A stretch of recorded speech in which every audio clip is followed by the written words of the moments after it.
बिस्मिल्लाहिर्रहमानिर्रहीम, अस्सलाम वालेकुम, खुश आमदीद and a very good morning to all of you and a very positive morning to all of you ख़वातीन-ओ-ज़ात। हम आपको खुश आमदीद कहते हैं हमारी लाइव प्रोग्रामिंग अल्हम्दुलिल्लाह Pakistan television network Lahore centre से आप बराह रास्त देख रहे हैं, इसी दुआ के साथ कि आप खैर खैरियत से होंगे। एंड येस, गर्मी जो है, गर्मी नहीं बल्कि धूप अब जो है, जैसे जैसे ऑब्वियसली बाहर का मौसम आ चुका है, आपको मालूम है, तो साथ साथ मौसम में भी तब्दीली आ रही है। You need to be very very careful. बहुत सारे ऐसे लोग हैं या बच्चे हैं और यंगस्टर्स भी हैं, नौजवान नस्ल के बहुत से लोग जो इस ट्रांजिशन मौसम का जो फेज़ है उसमें नज़ला ज़ुकाम के एक प्रोसीजर से गुजर रहे हैं। So you have to be very very careful and take care of yourself please. ख़वातीन-ओ-ज़ात, आज जो है पाकिस्तान में इट्स नेशनल डोनर डे मनाया जा रहा है, यानी 14 फरवरी इज़ नेशनल डोनर डे। और अल्लाह ताला ने ये जो ज़िंदगी दी है और ज़िंदगी में ये जो हमारी बॉडी का, जिस्म का एक निज़ाम है कि हम सांस लेते हैं, हम खाना खाते हैं, हमारा दिल धड़क रहा है, हम आँखों से अल्हम्दुलिल्लाह देख पाते हैं, अल्लाह ताला ने इतनी सारी नेमतों से हमें नवाजा है, हम चल पाते हैं, हम हाथ हिला पाते हैं, हम बोल सकते हैं, कितनी कितनी ऐसी नेमतें हैं कि हम ज़िंदगी भर इंसाफ नहीं कर सकते। बहुत सारे हम में से ऐसे लोग हैं जो इंसानियत के रिश्ते के नाते और मोहब्बत के रिश्ते के नाते और एहसास के रिश्ते के नाते एक दूसरे की मदद करते हुए अपने बॉडी ऑर्गन्स को भी डोनेट करते हैं। मिसाल के तौर पे हम देखते हैं कि किडनी ट्रांसप्लांट के लिए अगर किडनी की ज़रूरत हो या कोई और ऐसा ऑर्गन हो जिससे कि आपकी वजह से, या जैसे हम देखते हैं कि ब्लड भी डोनेट किया जाता है, तो दैट इज़, और हमने ये देखा है कि पाकिस्तान और पाकिस्तानी कौम में, हम सब में अल्हम्दुलिल्लाह वो जज्बा मौजूद है कि एक दूसरे के दुख दर्द में, और जब भी आप देखें, कभी भी आपको कभी मैसेज आता है या पता चले खुदा ना खास्ता किसी शख्स को, किसी आपके अपने को या किसी अपने के और किसी दोस्त को ब्लड की बिलखसूस ज़रूरत हो, तो कैसे कैसे लोग जो हैं वो चले जाते हैं ब्लड को डोनेट करने के लिए। तो ये इंसानियत का जो रिश्ता है, इस रिश्ते और जज्बे के तहत जितना हो सके हमें दूसरों की मदद करनी चाहिए। तो आज 14 फरवरी को नेशनल डोनर डे मनाया जा रहा है और पंजाब में और लाहौर में बहुत सारे फेस्टिवल्स का भी एहतमाम किया गया है, जिसमें फेस्टिवल अलहमरा आर्ट्स काउंसिल में इस वक्त हो रहा है, मतलब उसका आगाज़ हो जाएगा कल और आज होगा ये। और उसके अलावा कुछ बुक फेस्टिवल्स भी लाहौर में बिलखसूस हो रहे हैं। तो ज़रूर आप अगर लाहौर या लाहौर के आस पास मौजूद हैं तो इन फेस्टिवल्स को अपनों के साथ इंजॉय करें। अच्छा जी, 042-992-0062 हमारा नंबर है जिस पे आप हमें कॉल कर सकते हैं। कॉल क्यों करनी है? सादिया अरशद से बात करने के लिए। अस्सलाम वालेकुम। वालेकुम अस्सलाम। कैसी हैं आप? मैं बिल्कुल ठीक हूँ। आज आपकी मुझे वो जो बात थी ना, वो इतनी अच्छी लगी ना, वेरी पॉजिटिव गुड मॉर्निंग। ये इतनी अच्छी बात है कि हम गुड मॉर्निंग तो कह लें लेकिन पॉजिटिव ऐसा ही। सो आई रियली अप्रिशिएट। बिल्कुल, मैं ये हमेशा ये कहती हूँ, मैं सादिया से भी ये शेर, सादिया तो खैर बहनों की तरह बहन ही है मेरी, मैं हमेशा कहती हूँ कि जो आपका इनर पीस है ना, जो आपका सुकून है, ये आपका सबसे कीमती असासा होना चाहिए। Absolutely. अल्लाह ताला ने आपकी ज़िंदगी को डिज़ाइन किया है, लेकिन आप अपनी ज़िंदगी के डायरेक्टर खुद हैं। आपने किसको अपनी, ये मेरी ज़ाती राय है, हो सकता है आपकी राय बड़ी बेहतरीन है और होता भी ऐसा ही हो सकता है आप इससे ना इत्तेफाक करें, और आपकी राय सर आंखों पे, आपने अपनी जिंदगी में किन लोगों को कास्ट करना है, किन को नहीं करना। जो लोग आपके सुकून और पीस के खिलाफ जाते हैं, फिर वो आपने फैसला करना है। तो जिंदगी एक ही दफा अल्लाह ताला ने दी है, जितना हो सके पॉजिटिवली अपनों के साथ गुजारें। अच्छा जी, वादत रमीज मौजूद है, बहुत अरसे बाद इनसे मुलाकात हो रही है। पाकिस्तान टेलीविजन नेटवर्क की म्यूजिक फैमिली का बिलखसूस हिस्सा है। इनकी आवाज में आज हम खूबसूरत लाइव सिंगिंग सुनेंगे। अस्सलाम वालेकुम। वालेकुम सलाम। क्या हाल है वादत? मैं बिल्कुल ठीक। बहुत शुक्रिया। और तबले पे साथ देंगे जी, कौन है ये? रियाज अहमद। हाँ रियाज भाई, कैसे हैं? अस्सलाम वालेकुम। बहुत शुक्रिया, थैंक यू सो मच। अच्छा जी, माजिबीन भी मौजूद है, जरा किचन सेगमेंट की तरफ भी बढ़ते हैं। अस्सलाम वालेकुम। वालेकुम अस्सलाम। कैसी हैं? अल्लाह का शुक्र। यू लुक लवली माजिबीन। हेयर स्टाइल फर्क है और लिपस्टिक फर्क है, ऐसे ही है, थोड़ा सा चेंज किया। वैसे क्यों नहीं है, ऐसे क्यों है? अच्छा जी बताइए। आज हम बना रहे हैं लाहौरी कतलम्मा, फरमाइश आई थी। ओए होए होए, आपने इतना सीरियस ले लिया इस फरमाइश को? और एक हम जलेबी बनाएंगे इंस्टेंट वाली। Oh very good. सादिया, ये जलेबी तो ये क्या है? ये कतलम्मे का बैटर। वही मैं सोची थी, जलेबी का तो नहीं हो सकता ना? जलेबी का हम बनाएंगे तो कलर ऐड अगर करना चाहे या लाइट ब्राउन कलर की तो एज इट इज बन जाएगी, अगर ऐड करना चाहें तो ऑरेंज फूड कलर डाल के तो हम बना। ठीक है, पाइपिंग के जरिए करेंगी? पाइपिंग बैग में भी और स्क्वीज बॉटल के। अच्छा ओके, आप मुझे दिखाइएगा जरा, लाइव करेंगे। सादिया, ये तो मजे का काम आ जी, बहुत इंटरेस्टिंग है ना? ठेला लगा लेते, मैं तो कहती हूँ डेविस रोड पे बाहर ही। नहीं वैसे अच्छा आइडिया है। हाँ, वो चने वाले की दुकान के सामने बड़ी हमारी हो जानी है भाई आज बिक्री। अच्छा जी, कौन है, कहाँ से? आतिफ भाई हैं जंग से। अस्सलाम वालेकुम। वालेकुम अस्सलाम, क्या हाल है आपके जी बहन? अल्लाह का शुक्र, दुआएं। अच्छा जी बताइएगा आतिफ भाई, किसके बारे में पूछना है? जी, मैं आतिफ खान बोल रहा हूँ फतेहजंग से। जी जी जी जी जी बताइए किसके बारे में पूछेंगे? जी, मैंने अपने बारे में पूछना है, मेरी साथी यासर से बात करवाइए। जी जी कीजिए। आपकी डेट ऑफ बर्थ क्या है वो बता दीजिए। जी, मेरी डेट ऑफ बर्थ है 23 दिसंबर 1995। ठीक है, और आप पूछना क्या चाह रहे हैं? जी, मैं पूछना चाह रहा हूँ कि मेरी शादी अपनों में होगी या गैरों में होगी, और मेरे अपने मुस्तकबिल के बारे में जरा बताइएगा। ये शादी मेरी कब तक हो जाएगी, ये बताइए। आपका आजकल में कोई प्रपोजल कुछ इस तरह से कोई सिलसिला चल रहा है? जी, बस कभी चल जाता, कभी अभी तक कोई कुछ हाथ नहीं चल रहा। आप जरा देख कर बताइए। चलिए मैं आपको बता रही हूँ। Thank you. थैंक यू, बहुत शुक्रिया। आवाज़ कितनी देखें क्लियर आ रही थी। ना वो अच्छा लगा ना, इतनी क्लियर। हाँ क्लियर आवाज़ हमारे लिए बड़ी बाइसे रहमत होती है। Thank you. आप टीवी की वॉल्यूम कम करके प्लीज़ जो भी कॉल करे 042992000628 हमारा नंबर है जी। अच्छा जी, ऐसा है कि अभी तो अगर आपका कोई भी ऐसा सिलसिला चल रहा है तो उस पर बहुत गौर व फिक्र करें, क्योंकि कभी कभी ये वक्त होते हैं जो कि आपके लिए बड़े इंपॉर्टेंट होते हैं और रिश्ता, शादी, इस तरह के मामलात आगे बढ़ सकते हैं। लेकिन अपनी कंपैटिबिलिटी चेक कराइएगा। बीइंग जब मार्स या जिसको मंगलिक होना कहते हैं वो आपको थोड़ा सा ट्रबल दे सकता है। समटाइम्स क्या होता है कि रिश्ता होता है थोड़ी देर के लिए रहता है और वो टूट जाता है। तो अगर कंपैटिबिलिटी दो लोगों के दरमियान हो तो इस चीज़ को पहले ही सेटल डाउन किया जा इनको कोई सकता पसंद है? आ, मुझे लग रहा है कि है। बिल्कुल है भी, और यानी कि अच्छे आदमी हैं। हाँ है तो से, लेकिन डिसाइड नहीं कर हाँ, पा यही रहे। मैं कहने लगी थी, हाँ, भले इनडिसाइसिव आदमी थोड़ी हैं सी, हाँ बेचारे। जी है, लेकिन अल्लाह खैर करेगा, आपके लिए आसानी होगी इसका ये मतलब इंशाल्लाह। नहीं बाकी भले लोग नहीं है। ये मैं डिस्क्लेमर दे दूं ना, फिर लोग बात पकड़ ना ले। हाँ, सही इबादत आपका क्या है स्टार? मुझे idea okay, date of birth और मंथ बताइएगा अगर याद है। मेरी है 15/7/1992। 15/7। 15/7 हाँ 7। 7 हुआ ना? हाँ ठीक है। तब तक आप सोचिए जरा, मैं कॉलर से बात करती हूँ। ये भी भाई अब 7वां महीना हम बैठ के सोचें कौन सा। जी अस्सलाम वालेकुम लुबना। अस्सलाम वालेकुम मैम, क्या हाल है? अल्लाह का शुक्र, आप बताएं कैसी हैं आप? अल्हम्दुलिल्लाह। समुद्री मैं से ठीक बात हूँ। कर रही हैं, कैसा मौसम है? जी मैम धूप निकली हुई है, समंदर में गर्मी स्टार्ट हो गई है ना कड़क वाली धूप। जी मैम जी। हाँ बिल्कुल से अपना ख्याल रखें। बताएं जी किसके बारे में पूछना है? मैम मैंने अपने भाई के बारे में पूछना है। जी। 1/4/1986 है उनकी date of birth. Aamir Iqbal उनका नाम है। 86 बना ना 86। जी जी जी 1/4/1986। और क्या है सवाल, क्या है जी आपका? मैम उनकी ना शादी का मसला है, शादी नहीं हो रही, रिश्ता नहीं हो रहा है, मैं बहुत परेशान हूँ। मैंने ना पहले भी मैम शादियाँ से मतलब कि पर्सनल भी उनका पूछा है, तो मैंने रेमडीज वगैरह भी करवाई है, लेकिन कुछ भी ऐसा नहीं हो रहा। मैं बहुत ये बताइए कि उनका रिश्ता अभी तक हुआ नहीं है? उनका रिश्ता अभी तक हुआ नहीं है? हो के कहीं कुछ खत्म भी हुआ है, ऐसा भी हुआ है? नहीं मैम नहीं कुछ भी नहीं। नहीं, हुआ। शादी का मतलब कि मसला लोग फिर क्या? आते हैं, होते ही नहीं है। तो आप ना प्लीज मुझे ना मशवरा दें, मुझे बताएं ना। मैम शादिया से पर्सनली पूछना उनका है, मिजाज क्या कैसा है? करूं? मुझे एक जुमले में बस बता, एक लफ्ज में बताएं। मिजाज उनका तो सही है, इसका मतलब नहीं गुस्से वाले हैं? हाँ देखा सी चल। मतलब मार्स है। इतने गुस्से वाले भी नहीं है जब मतलब वो बहनों को नहीं उनका कभी भी लगता, बहनों को घर नहीं में लगता, मसले बनते मुझे अपने हैं। भाई के बारे में नहीं लगता। चल, तो ये तो चल। नहीं होता। Thank you Anyway, so much. देखो बात ये होती है Live कि जो जिस तरह मैंने अभी जो पिछला भी जो हमारे कॉलर थे, मैंने उनको भी कहा आप मंगलिक हैं। जो लोग मंगलिक होते हैं ना उनकी जिंदगी में शादी की प्रॉब्लम्स रहती हैं, यानी कि पोस्ट भी और बाद में भी। ये क्या यानी बात हुई? ये मंगलिक लोगों के साथ प्रॉब्लम शादी तो करनी है ना? करनी है, लेकिन अपने मिजाज को ठीक करके।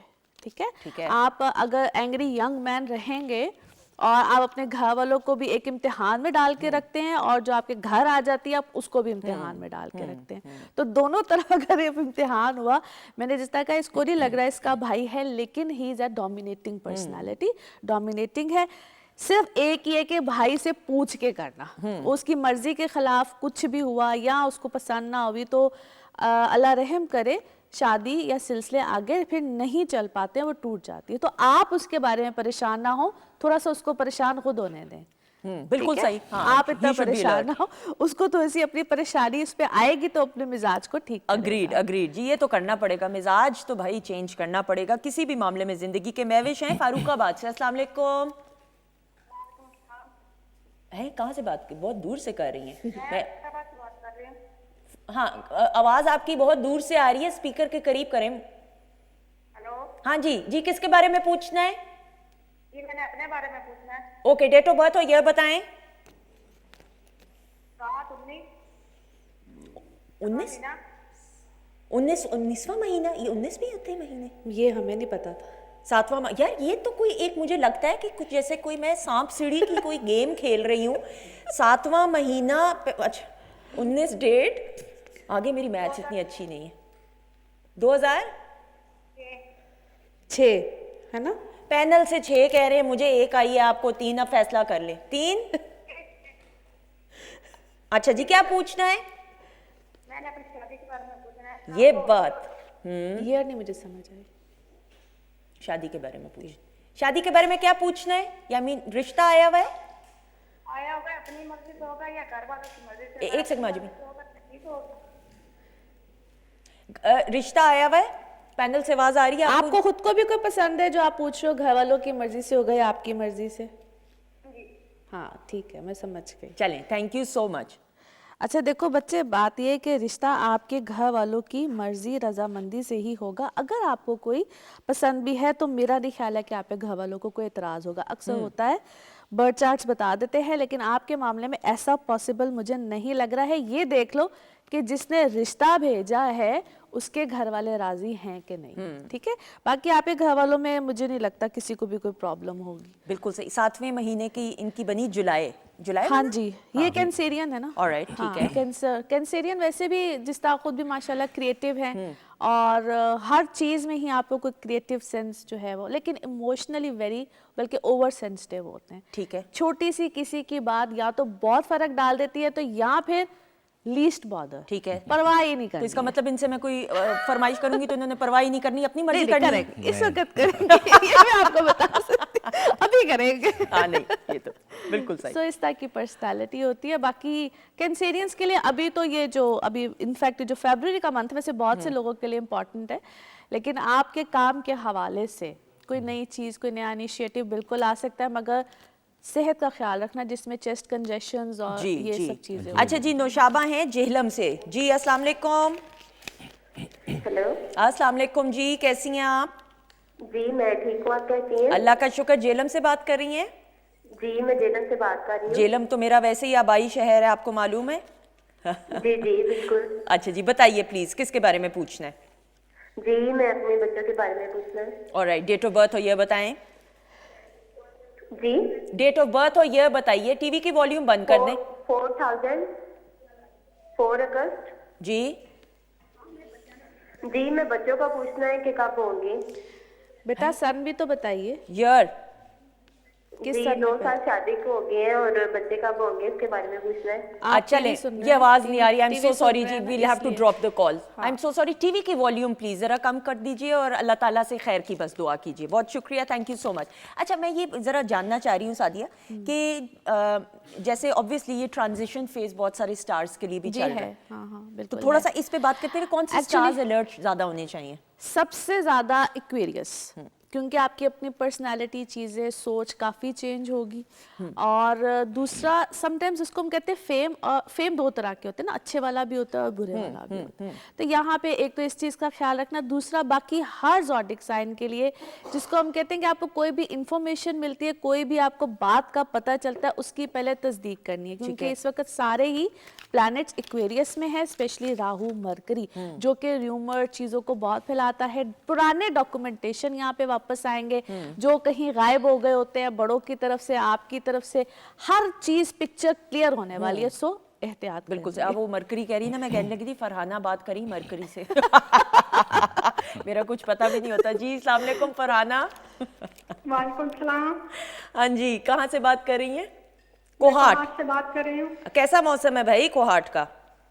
बहुत अच्छा, धूप निकली हुई है। हैं? क्या धूप में बैठी हो फिर? जी, ज्यादा ना बैठना फिर, पता है। अच्छा जी, बताएं जी जान, बताएं किसके बारे में पूछना है? मैंने अपने बहन के बारे में पूछना है। ओके, बहन का नाम बताएं। अफसाना। अफसाना, जी, कितना प्यारा नाम है ना। हाँ अच्छा जी, डेट ऑफ बर्थ और ईयर बताएं। 16 जनवरी 2001। 16 जनवरी 2001। जी, ओके जी, क्या पूछना है? उसका हस्बैंड बाहर सेटल है और वो उसके साथ जाना चाहती है, लेकिन वो मसले को चाह रहे हैं। तो नहीं, शौहर बाहर किस मुल्क में है? दुबई है। तो कितने साल शादी को हो गए हैं? 4 साल। 4 साल, तो 4 साल ओके। तो शौहर क्या कह रहे हैं, नहीं बुला रहे? नहीं बुला रहे हैं, लेकिन कुछ मसले चल रहे हैं, आप देख लें कि ओके कब तक लेके ओके, नो जाएंगे। इशू, ज्यादा आप मत बताइए, obviously privacy is more important. Thank you, live जवाब अच्छा सुनिएगा। देखो बेटा, जरा बात ढके ये, छुपे हाँ अल्फाज में। ढके छुपे अल्फाज में बस सिर्फ इतना से कहूंगी कि अगर आप चले गए 2027 के अप्रैल तक तो आपका जाना हो जाएगा, अदरवाइज मुझे जरा चांसेस कम लग रहे हैं। ठीक है, अच्छा। और वो जो मजबूरी है वो फैमिली की भी है, डॉक्यूमेंट्स की भी, बहुत सी मजबूरियां हैं, कुछ और मसाइल भी तो हैं शौहर भी तो जिसको आ मैं- सकते हैं ना वापस, ये भी तो हो सकता है। वो वहां पे सेटल होगा, ये भी मैं बता, वो वहां पे ठीक है, वो सेट है, वो खुश है। ये बच्ची जो है ना सिर्फ वो टेंशन में है, ज्यादा टेंशन है? बहुत टेंशन ओके, रिलैक्स करना है बस, और जरा बस अच्छा सोचना है, अच्छा सोचेंगे तो फिर अच्छा होगा। है। बिल्कुल बेशक, बिल्कुल बेशक। सही जी, अल्लाह खैर करे। अच्छा जी, कौन लाहौर से? आमना जी, अस्सलाम वालेकुम। वालेकुम अस्सलाम मैम, क्या हाल है? अल्लाह का शुक्र, आप बताइए कैसी हैं आप? अल्हम्दुलिल्लाह। मैडम की तारीख बताइए, 30 जनवरी 2004। 21 जनवरी 2004। 30 जनवरी। इतना क्या, घबरा हेलो? के क्यों बात कर रही? मैडम मेरा ये सवाल है कि आपका सांस क्यों फूला हुआ है? मैं अभी मैम वॉक कर रही थी। हाँ देखा, ये वेरी गुड, वॉक के एक्स्ट्रा मार्क्स मिलेंगे, शाबाश। लेकिन अभी रुक जाएं, 2-3 नब्बे सांस ले लें। किसके बारे में पूछना है, अपने बारे में? जी। अच्छा जी, अब मुझे 1 सेकंड, आपने मुझे बताना है 30 जनवरी है आपकी? 2004। 2004। चले, और पूछना क्या है? मैडम मैंने ये होशना और सब कहते हैं बहुत फ्रेंडली है, बहुत अच्छी है, बहुत फ्रेंडली है, लेकिन फिर पता ही नहीं चलता, जाते जाते बुखार जाते, जैसे बहन भाई है। कुछ समझ नहीं भाई ये आ तो रही। पूरा एक कॉलम आपने बता दी है सवाल पूछो क्या है, आप समझ नहीं आ रही।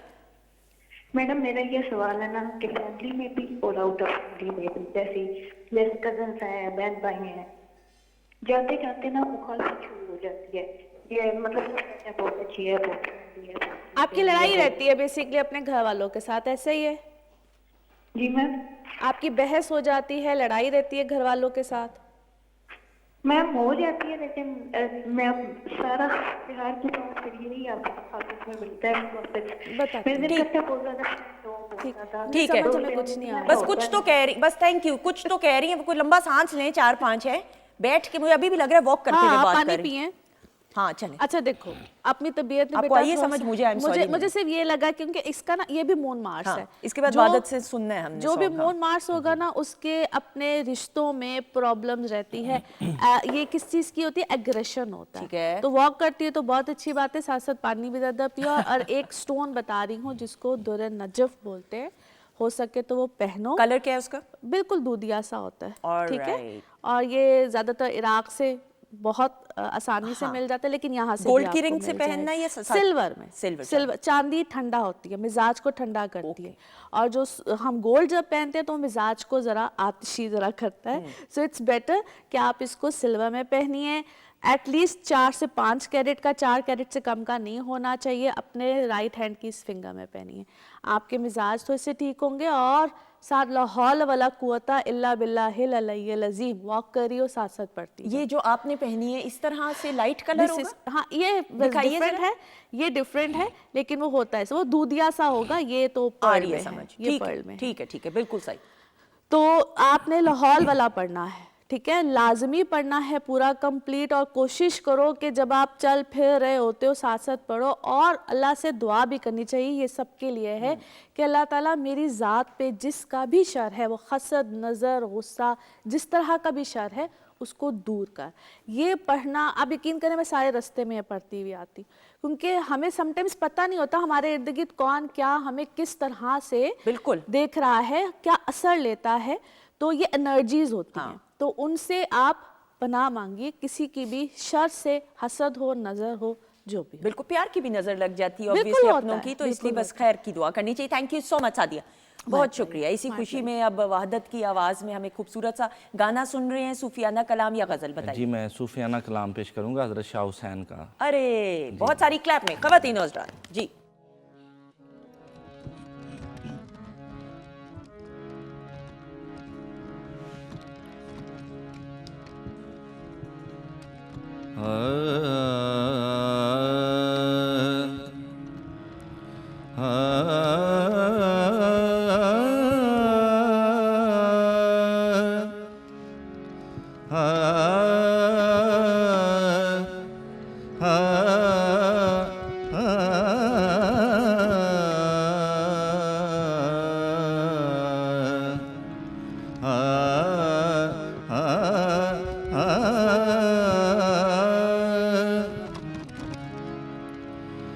मन अटकिया बेपरवाह दे नाल, मन अटकिया बेपरवाह दे नाल, मन अटकिया बेपरवाह दे नाल, मन अटकिया बेपरवाह दे नाल। उस दीन दुनी दे शाह दे नाल, उस दीन दुनी दे शाह दे नाल, मन अटकिया बेपरवाह दे नाल, मन अटकिया बेपरवाह दे नाल। उस दीन दुनी दे शाह दे नाल, उस दीन दुनी दे शाह दे नाल, मन अटकिया बेपरवाह दे नाल, मन अटकिया बेपरवाह दे नाल।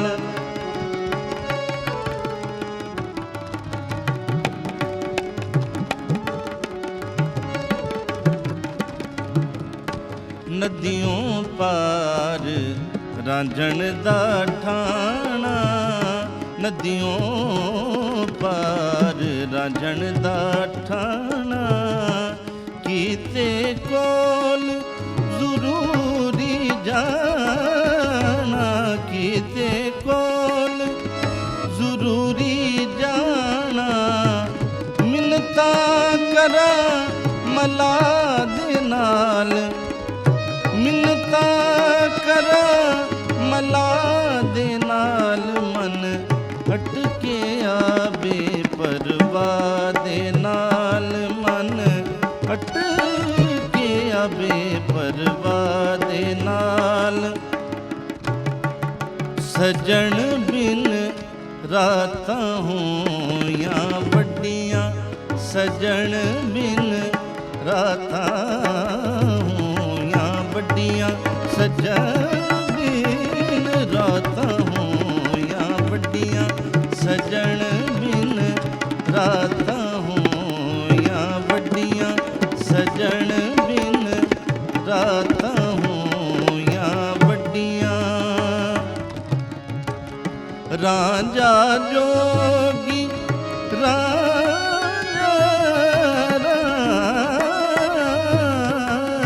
रांझा जोगी मैं जुगियानी, रांझा जोगी मैं जुगियानी, कमली करके छड्डियां, सजन बिन रातां होइयां वड्डियां।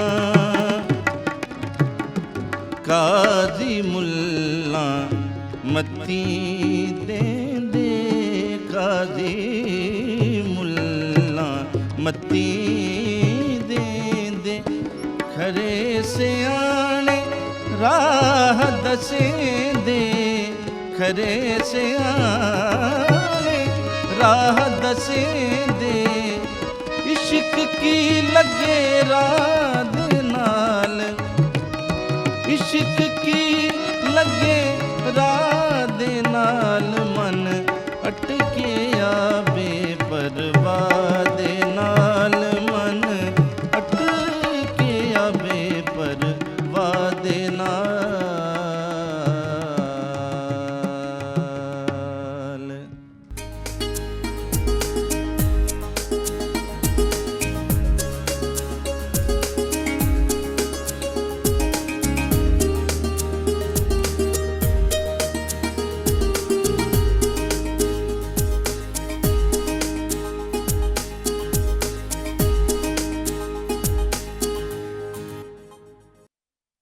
जी ख़वातीन ज़ात, हम आपको खुश आमदीद कहते हैं वीकेंड एट होम की लाइव प्रोग्रामिंग अल्हम्दुलिल्लाह Pakistan television network Lahore centre से आप बराह रास्त देख रहे हैं। और किचन सेगमेंट में बहुत खामोशी से जलेबियाँ मैं कहती हूँ बन के निकल भी गई हैं प्लेट में। माजमीन कितनी बुरी बात है, मैंने कहा था कि लाइव हमने दिखानी है, ये मैं लाइव दिखाऊंगी। हाँ लाइव दिखानी है और अभी अब आएंगे भी हमारे साथ ब्रेक के बाद। प्रोग्राम के आगाज़ से वादत रमीज़ भी मौजूद हैं। वादत तो इतनी प्यारी तबीयत के हैं और मेरे भाइयों की तरह। आप कहेंगे कि भाई हर किसी को, क्यों नहीं, अल्लाह ताला ने अगर इतने अच्छे लोग आपको मौका मिलता है उनसे मुलाकात का, तो फिर अगर आप किसी रिश्ते में उनके साथ एक कनेक्शन अपना कायम कर लें तो इससे ज़्यादा खुशकिस्मती और क्या हो सकती। तो वादत तो मेरे भाइयों की तरह। वादत रमीज़ मौजूद है, उम्दा live performance, thank you so much.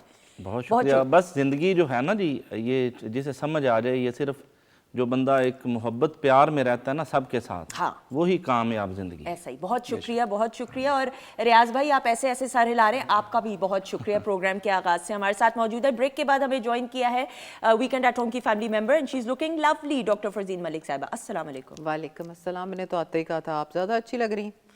छोड़ें, रहने दें। ये उसके साथ बहुत काम करती हूँ। क्या होता है, कुछ क्या अल्लाह, क्या भाई, क्या चीज होती है, बस एक चीज होती है जिसका लाइव मतलब जा रहा है भाई। ये यासिर भाई का कमाल है और कुछ भी नहीं। अच्छा जी, क्या चीज, क्या पैनल से कोई आवाज आई है? हाँ, कसरे नफसी। यूनुस भाई बहुत शुक्रिया जी, कसरे नफसी। Thank you, thank you. आपका प्यार, आपका सिर्फ प्यार मेरी खुशकिस्मती के अच्छे लोगों के साथ मैं काम करी अल्हम्दुलिल्लाह। अच्छा जी, ब्रेक के बाद हमें डॉक्टर साहिबा के साथ मौजूद हैं और बहुत अरसे बाद इनसे मुलाकात हो रही है। मल्टी टैलेंटेड हैं, हमारे साथ मौजूद हैं डॉक्टर इसरार अहमद साहब एंड पेशे से डॉक्टर हैं। He is a nutritionist, well renowned, लेकिन साथ साथ बहुत ही खूबसूरत आवाज़ के मालिक हैं। तो आज हम गुफ्तगू के साथ साथ जो है इनकी परफॉर्मेंस भी देखेंगे भी और सुनेंगे भी। अस्सलाम वालेकुम सर। जी वालेकुम अस्सलाम। आपका बहुत शुक्रिया वंस अगेन, आपका बहुत दोबारा वंस अगेन में भी बहुत अरसे बाद मुलाकात। जी जी बिल्कुल, इसमें कोई शक नहीं। Thank you so much. Doctor साहब, मैं ज़रा ऑन अ लाइटर नोट सवाल पूछूं आपसे। आप तो गुनगुना के पेशेंट को जवाब दे देते होंगे। हाँ जी, अगर इलाज काम ना करे तो फिर जाहिर है मौसीकी तो रूह की ग़िज़ा है। तो गाने क्या पेशेंट को देख के सोचते हैं या जो आमद होती है वो?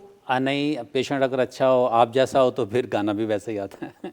ठीक, क्या बात है। सही। डॉक्टर साहब आपसे फिर अभी हम बात ज़रा बाद में करते हैं जी कुछ इस बारे में। अच्छा जी, now moving on towards the topic. Doctor साहब, नाउ रमज़ान की आमद है इंशाल्लाह ताला, एंड ऑब्वियसली एक रूटीन हमारी जो है बहैसियत एक मोमिन और मुसलमान बड़ी फिक्स्ड और बड़ी डिसिप्लिन्ड और पंक्चुअलिटी के साथ होती है।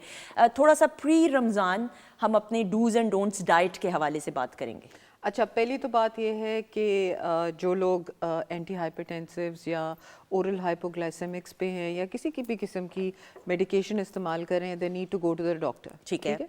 और डॉक्टर जो है वो डोज एडजस्टमेंट करेगा और उसको 2-3 दिन लगते हैं। So now is the time to go and see your doctor. 2-3 दिन बैठने में भी लगते हैं दवाई को, अगर हमने उसकी डोज और उसके टाइमिंग्स को एडजस्ट कर दिया। ये हो गया, specially goes for diabetic patients. दूसरी चीज़ ये है कि आप अपनी हाइड्रेशन बेहतर करना शुरू कर दें। उसमें यह है कि आप डिटॉक्स वाटर बना लें। वो खीरा, जिंजर और ये जो आजकल किन्नू, सिट्रस जो भी आया हुआ है उसको डाल के, पुदीना डाल के आप वो पानी बना के फ्रिज में रख लें, ताकि आपके बॉडी के जो डिप्लीशन है वाटर की वो जो है वो ना हो ज़्यादा। अपनी कैफीन को कम कर दें। मसलन कॉफ़ी जो लोग बहुत ज़्यादा पीते हैं, चाय जो बहुत लोग पीते हैं, उन लोगों को वो चीज़ें कम करनी पड़ेंगी, सो दैट आहिस्ता आहिस्ता जब रोज़े के दौरान कैफीन विड्रॉल होता है तो हेडेक्स वगैरह होती हैं। So this will go away अगर आप कैफीन विड्रॉल जो है उसके बारे में काम करें। बिल्कुल सही। जी, मैं डॉक्टर साहब से भी बिल्कुल जी जी, मैं इन्हीं की बात को आगे बढ़ाता हूँ। हमें सबसे पहले तो हमें अल्लाह का शुक्र अदा करना चाहिए कि हमें उसने, अल्लाह पाक ने बहुत खूबसूरत मुल्क अता किया और उसके बहुत सारी, उसके साथ साथ ऐसी निबातात दी, ऐसी वेजिटेबल, ऐसे फ्रूट्स, ऐसी बहुत सारी चीज़ें दी हमें खाने के लिए। मगर हम उतने ही बदकिस्मत हैं कि हम उन चीज़ों से दूर होते जा रहे हैं। अपनी इन चीज़ों को हम छोड़ते जा रहे हैं। हम चले गए हैं फास्ट फूड की तरफ, चले गए हैं हम फिजी ड्रिंक्स की तरफ, काली और पिंक और वाइट बॉटल्स की तरफ चले गए। हम सबसे पहले तो ये अहद करें कि जो रमज़ान मुबारक आ रहा है, हम इन चीज़ों से दूर रहेंगे। अगर हमें अपनी सेहत, सबसे पहले जो ज़रूरी है वो सेहत है, सबसे कीमती नेमत, सबसे कीमती है। हज़ार तंदुरुस्ती हज़ार नेमत भी बोलते हैं। तो हम इन चीज़ों से दूर रहेंगे, हम सादा ग़िज़ा को अपनाएंगे। सादा ग़िज़ा में बहुत सारी चीज़ें हैं, डॉक्टर साहब ने भी बता दिया। उसमें हम ऐसी चीज़ें लें जो हमें पता है कि ये हम सादा वेजिटेबल, फल अल्लाह पाक ने हमें बहुत दिए हुए हैं। हम ऐसी चीज़ों से दूर रहें, ऐसे ड्रिंक से दूर रहें जो कि आर्टिफिशियल। बिल्कुल सही। और ज़्यादा ऑयली चीज़ों से भी दूर है। इबादत, वैसे तो ऑब्वियसली आपकी भी रूटीन एक होगी रमज़ान में, लेकिन कोई डाइट का ख़ास ख्याल रखते हैं या आप उन लोगों में से हैं जो अफ्तार खाने से डायरेक्ट करते हैं? कुछ हमारे घर में भी ऐसे लोग हैं जो सालन रोटी। मैं जी कोशिश करता हूँ कि जो ओरिजिनल फूड है ना, हाँ, मैं वही खाता हूँ। जैसे मतलब चिकन मैं बहुत कम खाता हूँ, देसी, ठीक है। और फास्ट फूड मैं बिल्कुल नहीं खाता। हाँ, मुझे पता है आपका। और घी भी देसी। हाँ। जो इंसान अगर ओरिजिनल खुराक खाएगा ना, तो वो मेरा ख्याल है उसका एक लिंक है आपस और में। आपको खुद भी फील होता होगा सेहतमंद डॉक्टर साहब, ऑर्गेनिक ऑब्वियसली एक Organic. सारा जो सेटअप है एंड ऑब्वियसली। अच्छा, अब हम बात करेंगे जैसे जुल्म भी नहीं इतना करेंगे, अफ्तार में फ्रूट चाट होना बहुत ज़रूरी है, दही फुल्कियाँ हो जाएं या इस तरह, तो किस तरीके से हम हमेशा ये बात तो करते हैं, थोड़ा सा डॉक्टर साहब गाइड। पहली चीज़ तो हम बात कर रहे थे कि क्लोज टू नेचर जितना आप रहेंगे उतना ही आप हेल्दी रहेंगे, सो उस बात का जवाब आ गया। दूसरा ये कि जुल्म वाकई कोई नहीं कर रहा। एक तो पराठे की रूटीन होती है फॉर रमज़ान, फॉर सहरी, तो उसमें मेरी यही आप लोगों को है कि पराठे के अंदर भी लगता है देसी घी और बाहर भी लगता है देसी घी, तो उसको कोशिश करें कि एक साइड पे लगाएं। लोग अगर पेड़े के अंदर थोड़ा सा डाल लें और फिर उसको एज ए रोटी किसी दाल या किसी बेसिकली अगर दही के साथ इस्तेमाल कर लें, जो कि प्रोबायोटिक है, तो ये इनके लिए बड़ा हेल्दी रहेगा। ठीक है। नंबर 1। और चपाती का साइज़ छोटा रखें और गाहे बगाहे सहूर से पहले पानी का इस्तेमाल करते रहें। अभी जो मैंने आपको बताया, अगर चिया सीड्स ले लें तो चिया सीड्स जो है वो वाटर को रिटेन करते हैं, तो chia seed drink is very good for सहर। अब हम आ जाते हैं इफ्तार की तरफ।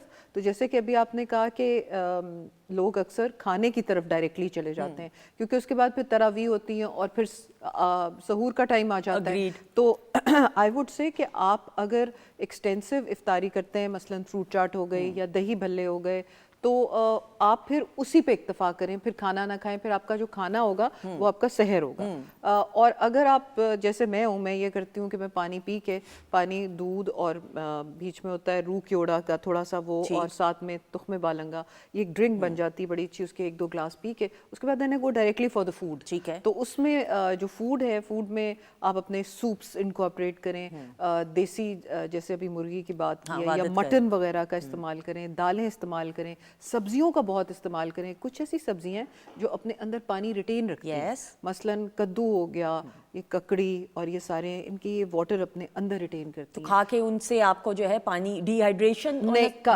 आंसर जो है वो खत्म हो जाएगा। अच्छा, जो हमारा एक कल्चर है चाय पीना सहर के ऊपर, हाँ, वो ज़रूरी नहीं है डॉक्टर साहब, मुझे ऐसा लगता है वो ज़रूरी नहीं है। उसकी वजह ये है कि 1 cup of tea takes away 2 cups of water from your body। ठीक है, सो वो ज़रा उसके बारे में ध्यान रखिए। जो लोग बहुत ज़्यादा कैफीन या वो करते हैं, वो हर्बल टीज़ के ऊपर आ जाएं, जैसे सिनेमन टी हो गई और इलायची सौंफ का कावा हो गया और मिंट टी हो गई, पुदीने का कावा हो गया। सो इस किस्म के कावे भी आप कभी ज़िंदगी में इस्तेमाल करके देखें। ये आपकी ना सिर्फ सेहत के लिए अच्छे हैं, बल्कि आपको प्यास भी नहीं लगता। मैं डॉक्टर साहिबा से हमेशा डिस्कस करती हूँ सहरी पे, जैसे अगर मैंने चाय पीनी है फॉर एग्जांपल, तो फिर इनके साथ मेरी यही हमेशा डिस्कशन रही। पिछले साल भी आपको याद है, आपने फिर मैंने यही डिसाइड किया था, मैंने पानी ज़्यादा पीना शुरू कर दिया। बिल्कुल। लेकिन पानी का मतलब ये नहीं कि एक गो में, जब आप एक गो में पीते हैं तो आपरापन सा लगता है, बिल्कुल, वो आप ना खा सकते ना पी सकते। मेरे में बहुत पहले से ही पानी का फायदा भी नहीं होता, फायदा भी नहीं। हाँ, क्योंकि एवरीथिंग इफ यू डंक down about 2 glasses of water आगे पीछे, तो वो सारा that will go out in a diluted urine form. ठीक है ना, तो इसलिए बेहतर है कि सिपिंग जारी रखें। और उसमें ज़रूरी नहीं कि आप पानी पिएं, उसमें आप सूप्स रख सकते हैं, उसमें आप हर्बल टीज़ रख सकते हैं, कावा जात रख सकते हैं। आजकल तो मौसम ज़रा मज़े का है, तो आप उस तरह से चीज़ें, बल्कि at the end of Ramzan हमारा ये जो टारगेट है वो ये है कि हम फिटनेस की तरफ जाएं। ठीक है। अगर हम फिट रहेंगे तो हम इबादत भी अच्छी कर सकेंगे। हमें वो फजर के बाद जो है कि सजदा करते करते वो सारा खाना ऊपर आ रहा होता है। You need to refrain from that. भूख रख के खाना खाएं, सुन्नत नबवी पे अमल करें, खजूर का इस्तेमाल जरूर करें। खजूर को लोग कहते हैं कि जी मिठा हम डाइट पे नहीं, खजूर के अंदर जो वाटर होल्डिंग प्रॉपर्टीज़ हैं, या जो इंजीर के अंदर वाटर होल्डिंग प्रॉपर्टीज़ हैं, या जो कार्बोहाइड्रेट एनर्जी वो देती है, वो बहुत कम चीज़ें जो देती है। बिल्कुल सही जी डॉक्टर साहब। मैं इसमें इन्हीं डॉक्टर साहब की ही बातों को, और इंसुलिन के पेशेंट्स के भी बारे में मैं यही बताना चाह रहा था कि एक तो उन्होंने कहा कि एक प्री ब्रेकफास्ट की बात की, वो बहुत ज़रूरी है। अच्छा, अभी हम जो डाइट जिसको हम जिस खुराक की बात कर रहे हैं, जिस अफ्तार और सहर की बात कर रहे हैं, ये एक रेगुलर है, ये सारी रेगुलर चीज़ें हैं। मगर एक उन्होंने शुरू में भी बात अपनी कहा था कि पेशेंट जो हैं, जो पेशेंट हैं इनमें डायबिटिक हैं और या फिर उसके हाइपरटेंसिव हैं, हाइपरटेंसिव, हाँ, उनके लिए वो वक्त वाकई ठीक है कि वो अभी से अपनी डोज पहले एडजस्ट करवा लें। एक बात, कुछ ऐसे पेशेंट हैं जिनकी डोज बीडी है, टीडीएस है, क्यूआईडी जैसे भी डॉक्टर ने उनके फिजिशियन ने लिखी हुई है वैसे ही ले रहे हैं। मगर ख़ास तौर पर हाइपरटेंसिव या डायबिटिक जो पेशेंट्स हैं वो कम अज़ कम अगर कोई मेडिसिन डॉक्टर ने लिखी हुई है सुबह के वक्त, अगर वो रोज़ा भी रखना चाह रहे हैं तो वो वाली मेडिसिन डॉक्टर से पूछकर एडजस्ट करवा लें। बिल्कुल ठीक। क्योंकि अगर वो ले लेते हैं, वो रोज़े की फास्टिंग में हैं, तो अगर वो हाइपोग्लाइसीमिया में चले जाते हैं या तबीयत नासाज होगी तो वो डेफिनेटली आपको रोज़ा प्रॉब्लम, हाँ, तोड़ना पड़ेगा, क्रिएट खुदा ना करेगा। खास्ता, हाँ। तो उसके साथ साथ ये बहुत सारे ऐसे पेशेंट हैं, वो चिया सीड उन्होंने बता दिया कि अगर कोई डायबिटिक है चिया सीड ले सकता है।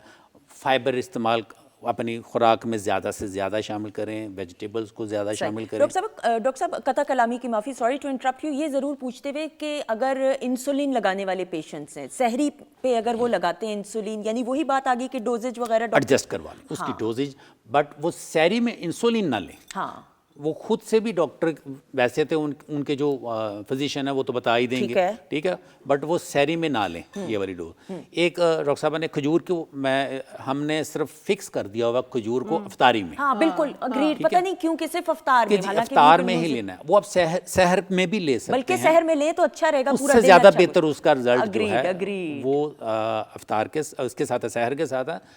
और उससे हटकर 11 माह है हमारे पास, खजूर बहुत अच्छी चीज़ है, एंटी एजिंग है, एंटीऑक्सीडेंट है, प्रेग्नेंट वुमेंस के लिए बहुत अच्छी चीज़ है, फाइबर है, जिंक है, सेलेनियम है, बहुत सारी चीज़ें हैं उसमें, बड़ी अफादियत वाली चीज़ है।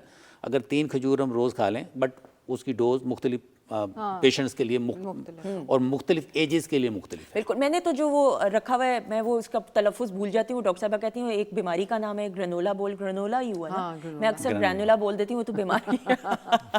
जो मैंने ग्रेनोला बोल रखा हुआ है उसके अंदर आपके कहने पे मैंने खजूर को ऐड किया है, और उसके अंदर मैंने अनार के दाने एंड स्ट्रॉबेरी एंड कीवी अगर दिल करे तो डाल लिए, एंड साथ में उसके वो जो लवाजमात हैं, और वो पूरा दिन मेरा डॉक्टर साहब बड़ा अच्छा रिफ्रेशिंग गुजर जाता है और एनर्जेटिक होता है, और मेरा सारा वो जो प्रोटीन डाइट है that is also adding up as well. आपको पता है कि जौ के बारे में बहुत कहा गया है, और सुन्नत नबवी में भी तलबीना के ऊपर बात हुई है, तो एक तो तलबीना भी इस्तेमाल करना सीखें अपने सहर के दिनों में, ताकि आपको शुरू का एक हफ्ता या पहला अशरा ज़रा इजी होता है, दरमियान वाला थोड़ा सा डिफ़िकल्ट हो जाता है, बिकॉज आप उसकी वजह ये होती है कि आप एनर्जी डिप्लीशन पे जाते हैं। तो उस एनर्जी डिप्लीशन को साइंटिफिकली और सुन्नत नबवी के लिहाज से आपने हैंडल करना है।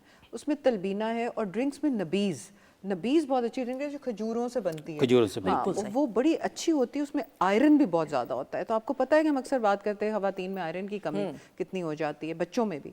सो this is one of the drinks, try to be close to the religious जो है रिकमेंडेशंस। बिल्कुल सही जी, मुख्तसरन डॉक्टर साहब। बच्चे भी रोज़े रखते हैं, अभी उन्होंने नाम लिया, तो बच्चों के लिए जो ख़ास तौर पर ड्रिंक हैं उनको वैरायटी चाहिए, पेरेंट्स को चाहिए, मदर को ख़ास तौर पे कि उनके लिए डिशेस, डिफरेंट डिशेस बनाएं। बच्चे तो कुछ भी खा सकते हैं, तो उनके लिए मुख्तलिफ डिशेस होंगी तो बच्चे रोज़ा रखेंगे। बिल्कुल सही। ख़वातीन औज़ात बातचीत का सिलसिला जारी, अपने मोअज़्ज़ज़ मेहमानों का हम शुक्रिया अदा करते हुए और खड़े होके भाई हमारी डॉक्टर फरजीन मलिक साहिबा हैं हमारे साथ। आप क्यों खड़ी हो रही हैं? मैंने कहा हम भी साथ खड़े हो जाते हैं। नहीं, आप बैठी हैं, अच्छा। परफॉर्मेंस है ना डॉक्टर साहब की, भाई मल्टी टैलेंटेड है डॉक्टर साहब, ऐसे को मजाक ही नहीं डॉक्टर साहब ने रखे हुए। डॉक्टर हमारे साथ मौजूद है sir, thank you so much, it was an honour.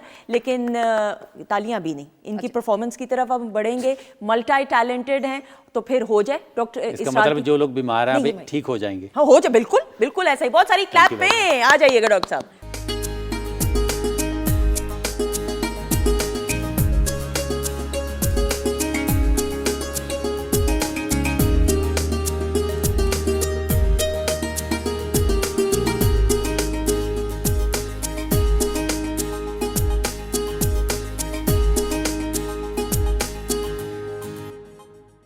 जी ख़वातीन औज़ात, हम आपको खुश आमदीद कहते हैं एक बार फिर वीकेंड एट होम की लाइव प्रोग्रामिंग अल्हम्दुलिल्लाह Pakistan television network Lahore centre से आप बराह रास्त देख रहे हैं। किचन सेगमेंट में शेफ़ माजिबीन मौजूद है। माजिबीन, इस सेगमेंट में हम आपके पास आ रहे हैं, ज़रा लाइव हम दिखाएंगे भी ऑडियंस को। प्रोग्राम के आगाज़ से वादत रमीज़ मौजूद हैं और इनकी आवाज़ में खूबसूरत हम गाने सुन रहे हैं। सूफियाना कलाम हमने पहले सुना और अब हम गज़ल सुनेंगे आपसे। जी, गीत इकबाल बानो जी का। ओह अरे वाह, इकबाल बानो जी को ट्रिब्यूट पेश करते हुए कुछ ही लम्हात। ये देखें, ये पाकिस्तान का चेहरा है, लेजेंड लोग। ऐसा ही, और आपकी खुशकिस्मती ये रही है कि बड़े बड़े सिंगर्स को आपने अपने अंदाज से खराज तहसीन पेश किया है। रियाज भाई भी तबले पे मौजूद हैं, लेकिन इस वक्त आपको मालूम है कि हमने कुछ नए सेगमेंट्स का भी एहतमाम किया।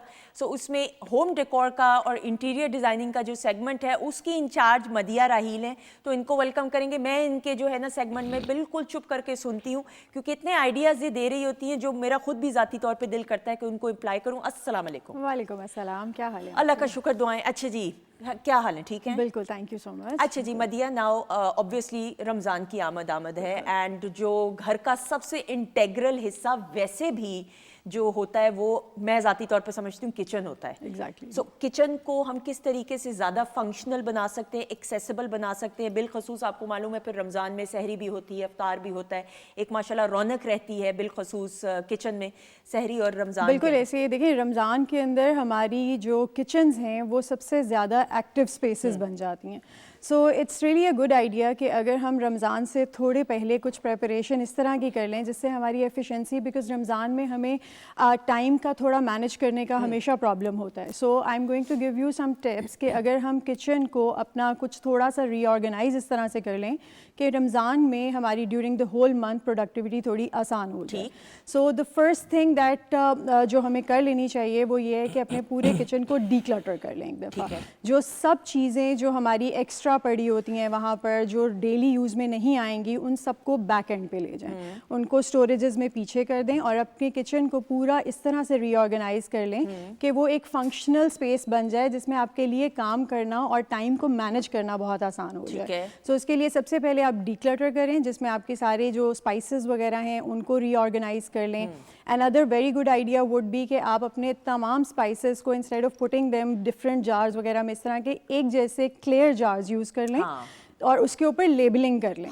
ठीक है, एंड देन उन चीज़ों को जिनको हमने बहुत ज़्यादा यूज़ करना है, बिकॉज हमारे काफ़ी फेस्टिव सा रमज़ान होता है हमेशा से, जिसमें हम बहुत ज़्यादा कुकिंग भी कर रहे होते हैं, सहरी पे भी, इफ्तारी के टाइम पर भी। तो जो चीज़ें आपके यूज़ में आनी है उनको क्लियर जार्स के अंदर रख के उनको लेबल करके उनको आप अपने स्टोव के साथ प्लेस कर लें। ठीक है, बिल्कुल ठीक है। इसी तरह से एक और अच्छी चीज़ ये हो सकती है कि फर्स्ट ऑफ ऑल एक हमारी जो हमने पहले भी बात की थी कि लाइटिंग बहुत इंपॉर्टेंट होती है किचन में आपकी एफिशिएंसी और प्रोडक्टिविटी को इंक्रीज करने के लिए। लाइट कम हो ना, डिप्रेशन सा, डिप्रेशन, एग्जैक्टली, डिप्रेशन होता है। क्यों बात है, तो आप इवन कॉन्सर्ट्स में भी अगर लाइट अच्छी ना हो तो इवन एज अ परफॉर्मर भी आपको लगता है जाती तौर पे कि बिल्कुल डिप्रेशन सा, मतलब घर का मतलब ये माहौल ही ठीक ना हो तो सारा, हाँ बिल्कुल, light plays an important role. Exactly. इसी तरह देखिए जैसे हमारे किचन्स में अगर वाइट कलर की बहुत हार्श लाइट होगी तो ऑब्वियसली जो थोड़ा सा काम है वो भी बहुत ज़्यादा लगने लग जाता है और आपकी प्रोडक्टिविटी नहीं रहती है इतनी। सो आई वुड सजेस्ट कि उसके लिए वार्म लाइटिंग को इंट्रोड्यूस करें। अपने जो हैंगिंग कैबिनेट्स हैं स्पेशली उनके नीचे लीनियर लाइट्स को ऐड करें,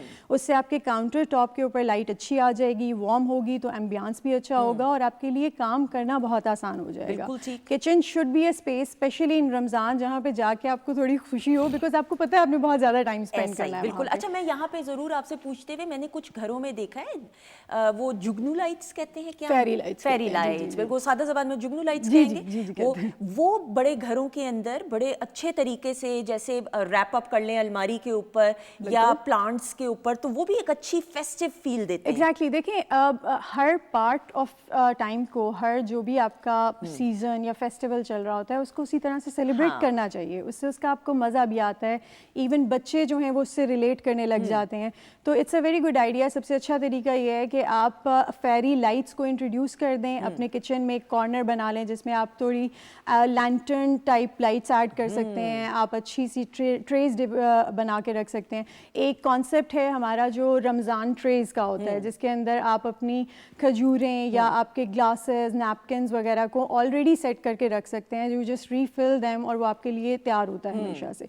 सो इस तरह की चीज़ें करने से फ़ायदा ये होगा कि आपको डेली हर चीज़ अलग-अलग ढूंढनी नहीं पड़ेगी और आप उसको एक ही टाइम के ऊपर जो है वो अपने बस रीफिल करके यूज़ कर सकते हैं, तो आपके पास टाइम एफिशिएंसी बढ़ जाती है, राइट।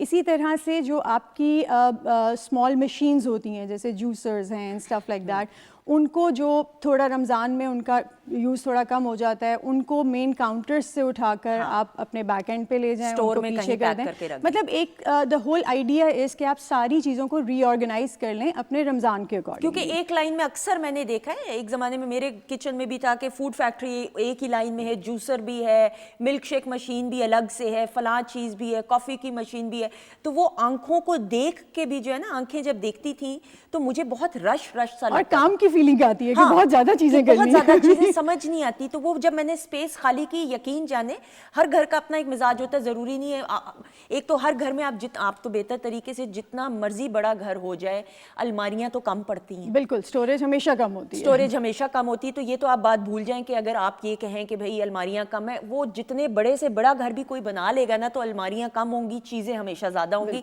मैंने ये देखा है, मेरी नानी अल्लाह बख्शे कहा करती थी कि बेटे चीज़ों को मैनेज करना सीखो, स्पेस जितनी भी है, जगह जितनी भी है, कंप्लेन मत करो, चीज़ों को मैनेज। बड़े बुजुर्ग हमारी नानियाँ दादियों ने भी तो किया ना मैनेज इतने अच्छे तरीके से। अच्छा जी, इसी तरह जब मैं किचन डिज़ाइन कर रही होती हूँ तो उसमें आपने देखा होगा कि रेगुलर हमारे किचन्स जो पहले होते थे वो 7 फीट या 8 फीट की हाइट पर होते थे।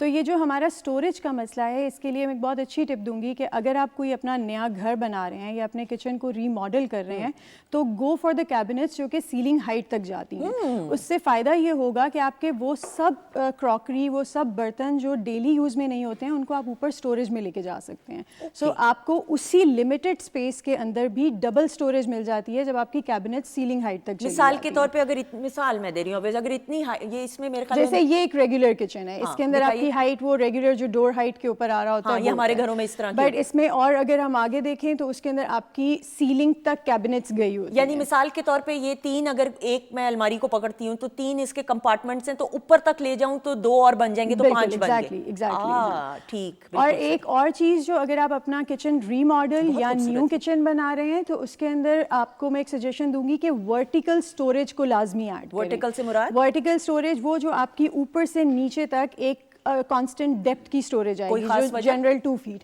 ये जैसे आप देखेंगे इसके सिंक की साइडों पे पूरी सीलिंग तक कैबिनेट्स बनी हुई हैं, राइट। सो इसका फ़ायदा ये होगा कि आपके वो जो, बिकॉज हमारे पाकिस्तानी घरों में थोड़ी देगशे और इस तरह की चीज़ें बहुत ज़्यादा यूज़ होती हैं, राइट। ऑब्वियसली बिकॉज हमारा कुकिंग स्टाइल ऐसा है, हमने कोरमे बनाने हैं, हमने बिरयानियाँ बनानी है एंड ऑल दैट, जिसके बगैर हमारा गुजारा भी नहीं है। सो उस तरह के सारे यूटेंसिल्स को और उस तरह के सारे पॉट्स वगैरह को आप अपनी वर्टिकल स्टोरेज में बड़े ईजीली ऑर्गेनाइज कर सकते हैं। बिल्कुल, ये बड़ी अच्छी 2 टिप्स दी हैं, बिलखसूस के अगर आप घर नया बना रहे हैं, आप में से जो अफराद, अल्लाह ताला नसीब करे, आमीन सुम आमीन, तो बड़ी बात होती है कि ज़िंदगी में घर अपना बन जाए, एक ओनरशिप होती है, ऑब्वियसली देन फॉन्ड मेमोरीज उस घर के साथ एसोसिएटेड होती हैं। तो किचन की आपने एक तो कहा कि ऊपर तक शेल्फ ले जाएं, बिल्कुल हाइट सीलिंग हाइट और वर्टिकल लेंथ में, ताकि सारे देचके एंड सारी चीज़ें जो हैं और इजीली एक्सेसिबल जो चीज़ें चाहिए चूल्हे के पास, वहाँ पे वही कंपार्टमेंट्स बना लें, ताकि ठक ठक ठक बजाय इसके कि लेफ्ट जा रहे हैं या राइट जा रहे हैं। बिल्कुल।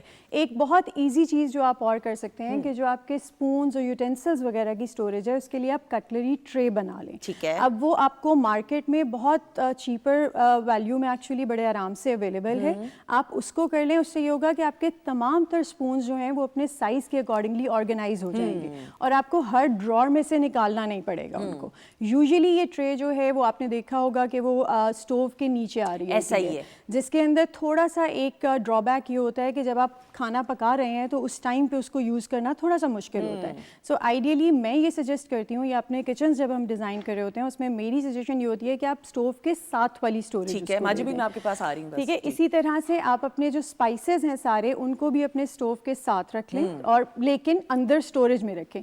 The first thing that you should do is कि अपने काउंटर्स को क्लियर कर लें, बिकॉज मेसी काउंटर्स कभी भी प्रोडक्टिविटी को इंक्रीज नहीं कर सकते। बिल्कुल सही। जो काउंटर्स होते हैं ना, उस पे जो कपड़ा एक होता है, उसको साथ साथ थोड़ा सा सर्फ लगा के, मैं ये घरेलू टोटके बिल्कुल जानती हूँ, जी, जी। एक मैं खुद भी हाथ मारती हूँ इसलिए क्योंकि अपना हाथ जो है ना ऑब्वियसली हेल्पर्स का तो होता ही है, लेकिन साथ आप उनकी भी हेल्प करेंगे तो एक ओनरशिप भी किचन के अंदर होती है। इबादत, आपके घर में भी आपकी वालदा ज़ाहिरी बात है घर के तमाम मामलात देखती होंगी, आप तो बचपन से देख रहे होंगे।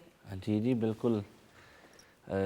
बाकी मैं तो ज़्यादा घर में कम ही रहा हूँ। हाँ, लेकिन बचपन में तो आपने देखा होगा ना वालदा को, नानी दादी को किचन वो संभालते। दौर ही और था जी, वो क्या बात है, खालस दौर था एक। है ना?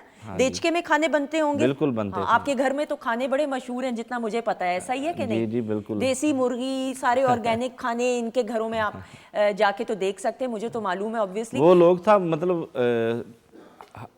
नाश्ता खाना वो इकट्ठे बैठते थे। मोबाइल आया इसने बहुत दूर कर दी। सच सच बताएं, खाने के शौकीन रहे हैं कि नहीं? मैं अब भी हूँ। ये हुई ना बात, वेरी गुड।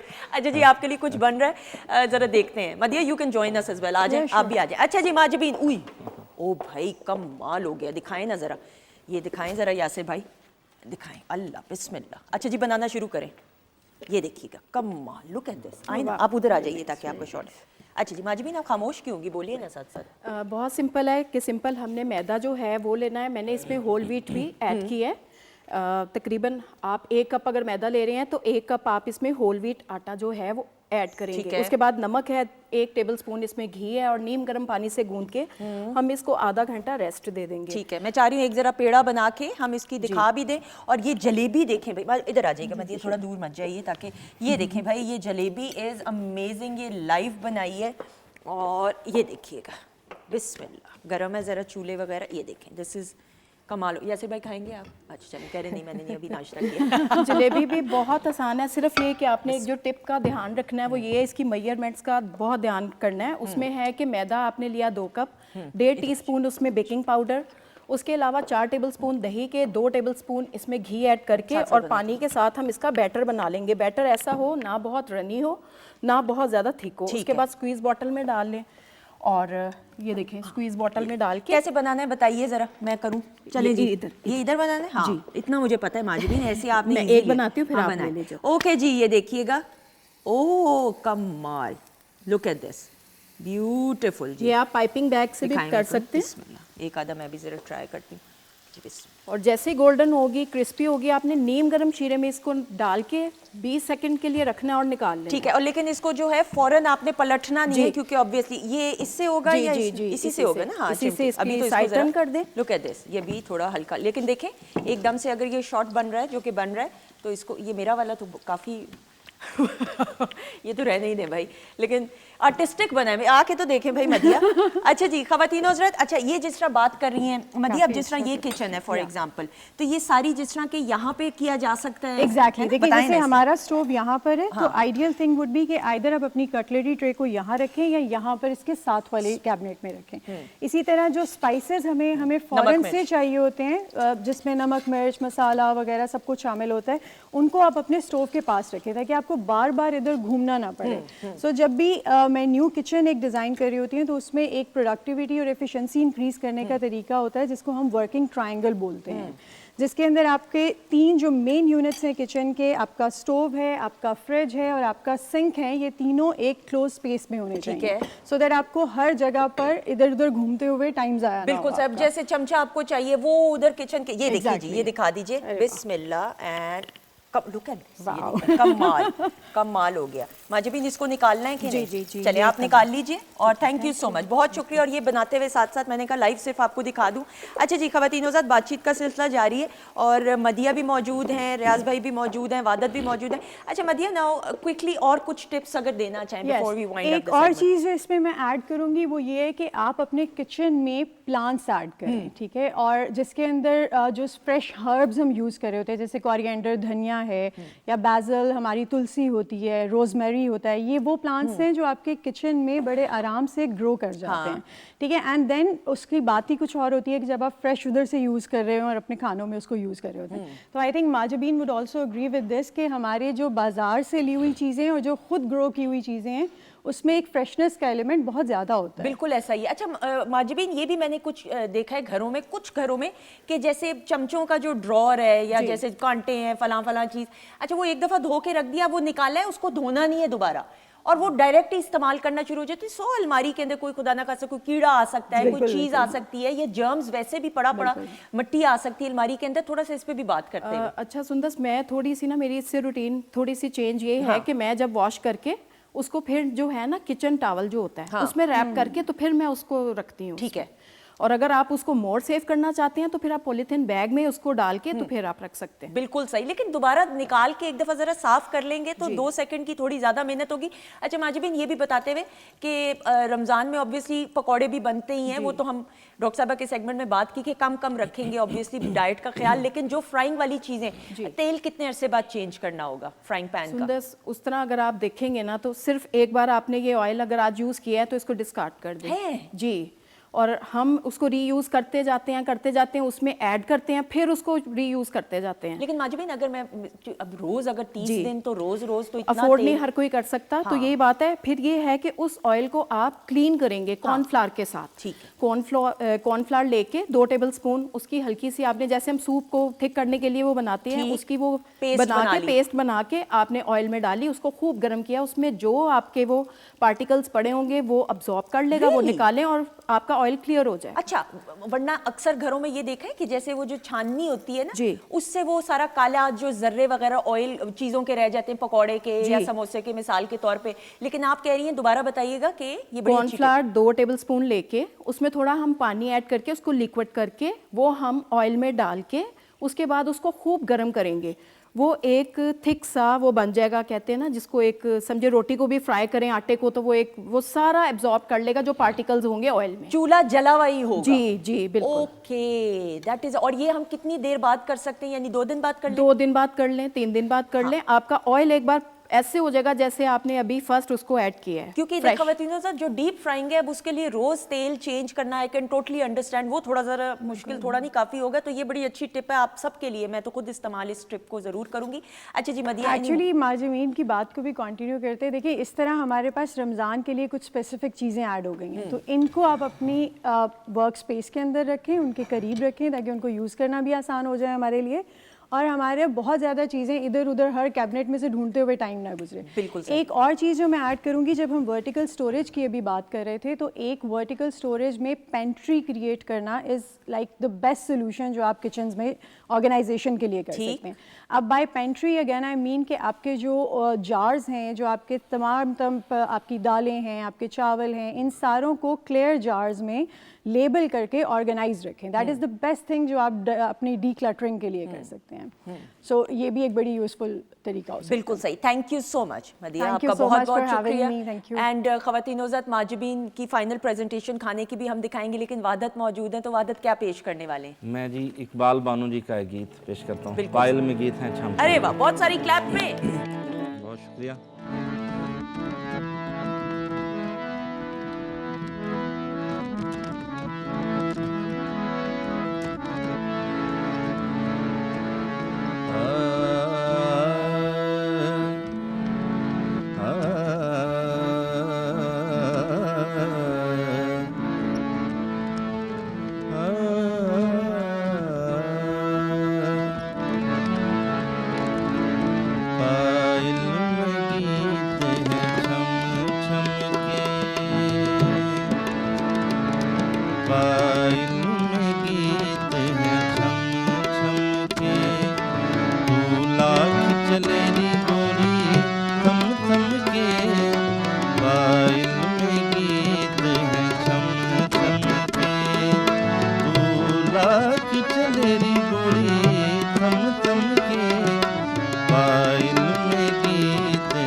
से मिलकर आई है,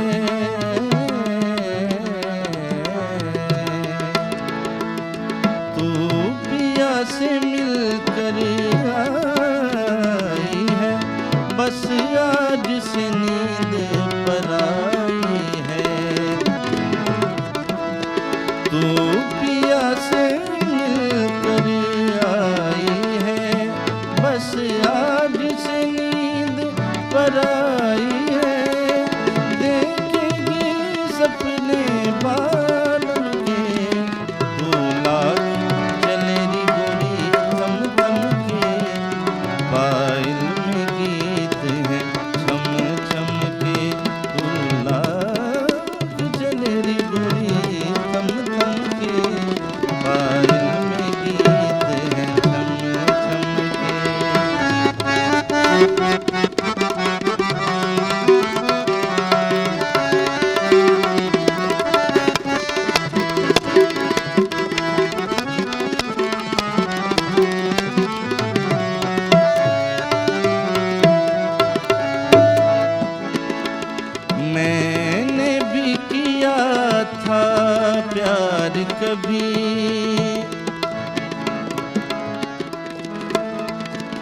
मैंने भी किया था प्यार, कभी आई थी यही झनकार, कभी मैंने भी किया था प्यार, कभी आई थी यही झनकार, कभी अब गीत में गाती हूँ गम के, तू लाख चले री गोरी थम थम के, पायल में गीत है छम छम के, तू लाख चले री गोरी थम थम के, पायल में गीत है छम छम के, तू लाख चले री गोरी थम थम के, पायल में गीत है छम छम के।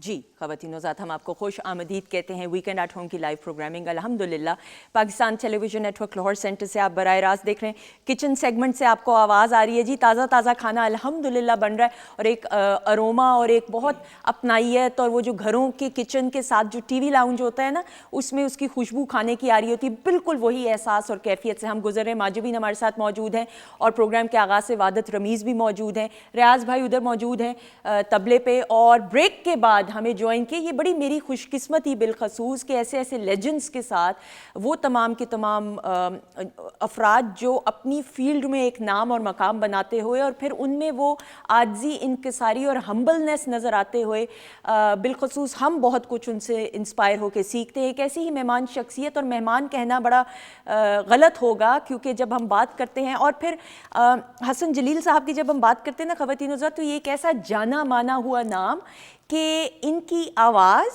इनकी शख्सियत और इनकी शख्सियत में वो ठहराव ऐसा है कि आज भी वो तमाम अफराद जो इनकी कमेंट्री नहीं भी सुन पाए आज की नौजवान नस्ल में से, तो अपने बड़े बुजुर्गों से इनकी शख्सियत के बारे में जानते हुए we have with us none other than आपके अपने हसन जलील साहब। सर अस्सलाम वालेकुम।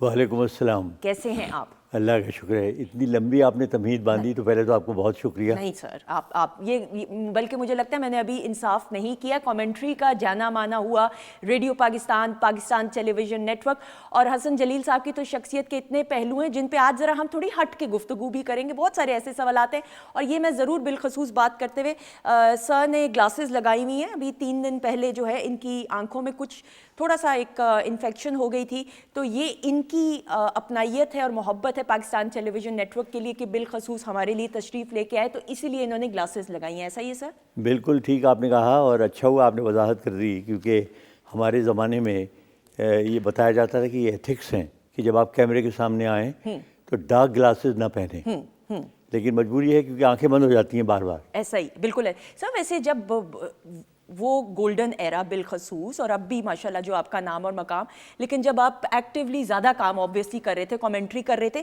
तो इंसान होता है ना ग्लासेस लगा लेता है, थोड़ा सा एक अपने गेटअप में चेंज लाता है। आपने चेंज अपने में लेके आए कि नहीं?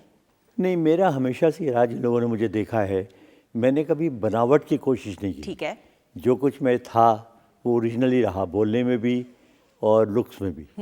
बिल्कुल सही। अच्छा, सो कमेंट्री के हवाले से तो हम आपका नाम जानते हैं सर। ना radio Pakistan, Pakistan television network, बेशुमार एज अ ब्रॉडकास्टर बात करते हुए आपकी शख्सियत के कितने पहलू हैं ऐसे? बेशुमार पहलू हैं।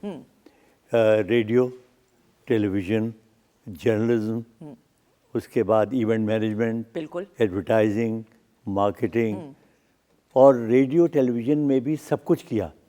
मेरा ख़्याल है मैं उन चंद खुशनसीब लोगों में से हूँ जिन्होंने मीडिया के तमाम मीडियम्स में काम किया। मसलन कि एक्टिंग भी की? एक्टिंग, हाँ एक्टिंग भी की। सब कब की? हालांकि उसमें मुझे शौक नहीं था। ठीक है। मैंने, आपको पता है, टेलीविज़न पे एक ड्रामा मैंने किया था कवि साहब के साथ। ओके। और उसमें मेरा मरकज़ी किरदार था एक अपाहज भाई का उनके। Okay, this is which year? उसका नाम था धुआं। धुआं in ड्रामा 1969 1969। जी। और उसके बाद फिर मैंने एक स्टेज प्ले किया बेचारी लड़कियां, ठीक है। और उसमें मेरे साथ खालिद अब्बास डार साहब, अरे। उजागर वारसी, वीदा खान, अफशां, ठीक। बड़े बड़े नाम थे और भी, खालिद उस्मान। तो लेकिन यह है कि वो मुझे अदाकारी आती नहीं थी। तो आप बिलीव करें कि जब वो ड्रामा हो रहा था तो मैं 10 दिन के बाद अल्लाह मियाँ से दुआ करता था कि या अल्लाह मियाँ बारिश आ जाए, तूफ़ान आ जाए, ये ड्रामा ख़त्म हो जाए। ये तो आप कह रहे हैं ना, लेकिन लोगों की तरफ से सर आपकी एक वज़ादार शख्सियत, आवाज़ ऐसी, एंड माशाल्लाह you handsome as well and good looking as well, and this is what people say. Obviously ये मैं नहीं बीइंग वेरी बायस्ड, लेकिन ऑब्वियसली बारिश फिर आई बीच में कि नहीं आई कभी? नहीं आई, 30 दिन ड्रामा करना पड़ा, लेकिन उसके बाद मैंने कान पकड़ लिया। और मज़े की बात यह है, असल में टेम्परामेंट की बात होती है। मैं हमेशा से बड़ी बेचैन तबीयत का मालिक रहा हूँ। अच्छा रियली? वैसे I can't believe tick this. के काम नहीं कर, नहीं मतलब ये बेचैन का मतलब ये नहीं, ठहराव तो है मेरी तबीयत में, लेकिन ये है कि मैं जैसे अब ड्रामे में मुझे हुआ जो धुआं किया उस गाने में लाइव होता था। हाँ। लेकिन ये है कि वो सीन आने का इंतज़ार कर रहे हैं, बैठे हुए हैं, अच्छा रिहर्सल्स हो रही हैं पूरी पूरी रात। अच्छा मुझे रात को जागते हुए बड़ी घबराहट होती है। ठीक। तो अच्छा फिर मेरा टेम्परामेंट नहीं, वो मसनूई, ना मुझसे हंसा जाता है ना रोया जाता है। तो मैंने डिसाइड कर लिया, मैंने कहा एक्टिंग मेरे बस का रोग नहीं है। यावर हयात साहब, आप बिलीव करें कि मैं हमारे बहुत अच्छे ताल्लुकात थे, बल्कि मेरी एडवर्टाइजिंग एजेंसी के लिए उन्होंने चंद कमर्शियल्स भी बनाए, और बहुत अच्छे आदमी और बहुत टॉप प्रोड्यूसर। उन्होंने मुझे कहा मैं तुम्हें तुम्हारी शख्सियत को सामने रख के कैरेक्टर लिखवाऊंगा। ठीक है। मैंने कहा यार भाई बस मुझे माफ़ कर दे। मैं नहीं चाहता बाद में लोग मुझे गालियाँ दें। नहीं ऐसी बात नहीं, आपका तो माशाल्लाह जो जो काम किया। सर लाइव ड्रामा, अब अशरफ खान साहब मुझे बताते हैं हमेशा कि वो तो मुर्दा भी जिंदा हो जाया करता था क्योंकि लाइव ड्रामा होता वो था। लतीफ़ा मैं आपको सुना देता हूँ, बताइए ना। खता कलामी हो रही है। एक अदाकार होते थे M.A. रशीद साहब, यस, बहुत बड़े अदाकार थे और बहुत अच्छे, और शौकत थानवी साहब का रिलेशन जो था आपको मालूम ही है। तो एक ड्रामा हो रहा था यहूदी की लड़की, और मेरी उस दिन खबरें थी इसलिए मैंने अपनी आंखों से वो देखा। ठीक, लाइव हो रहा था। लाइव हो रहा था।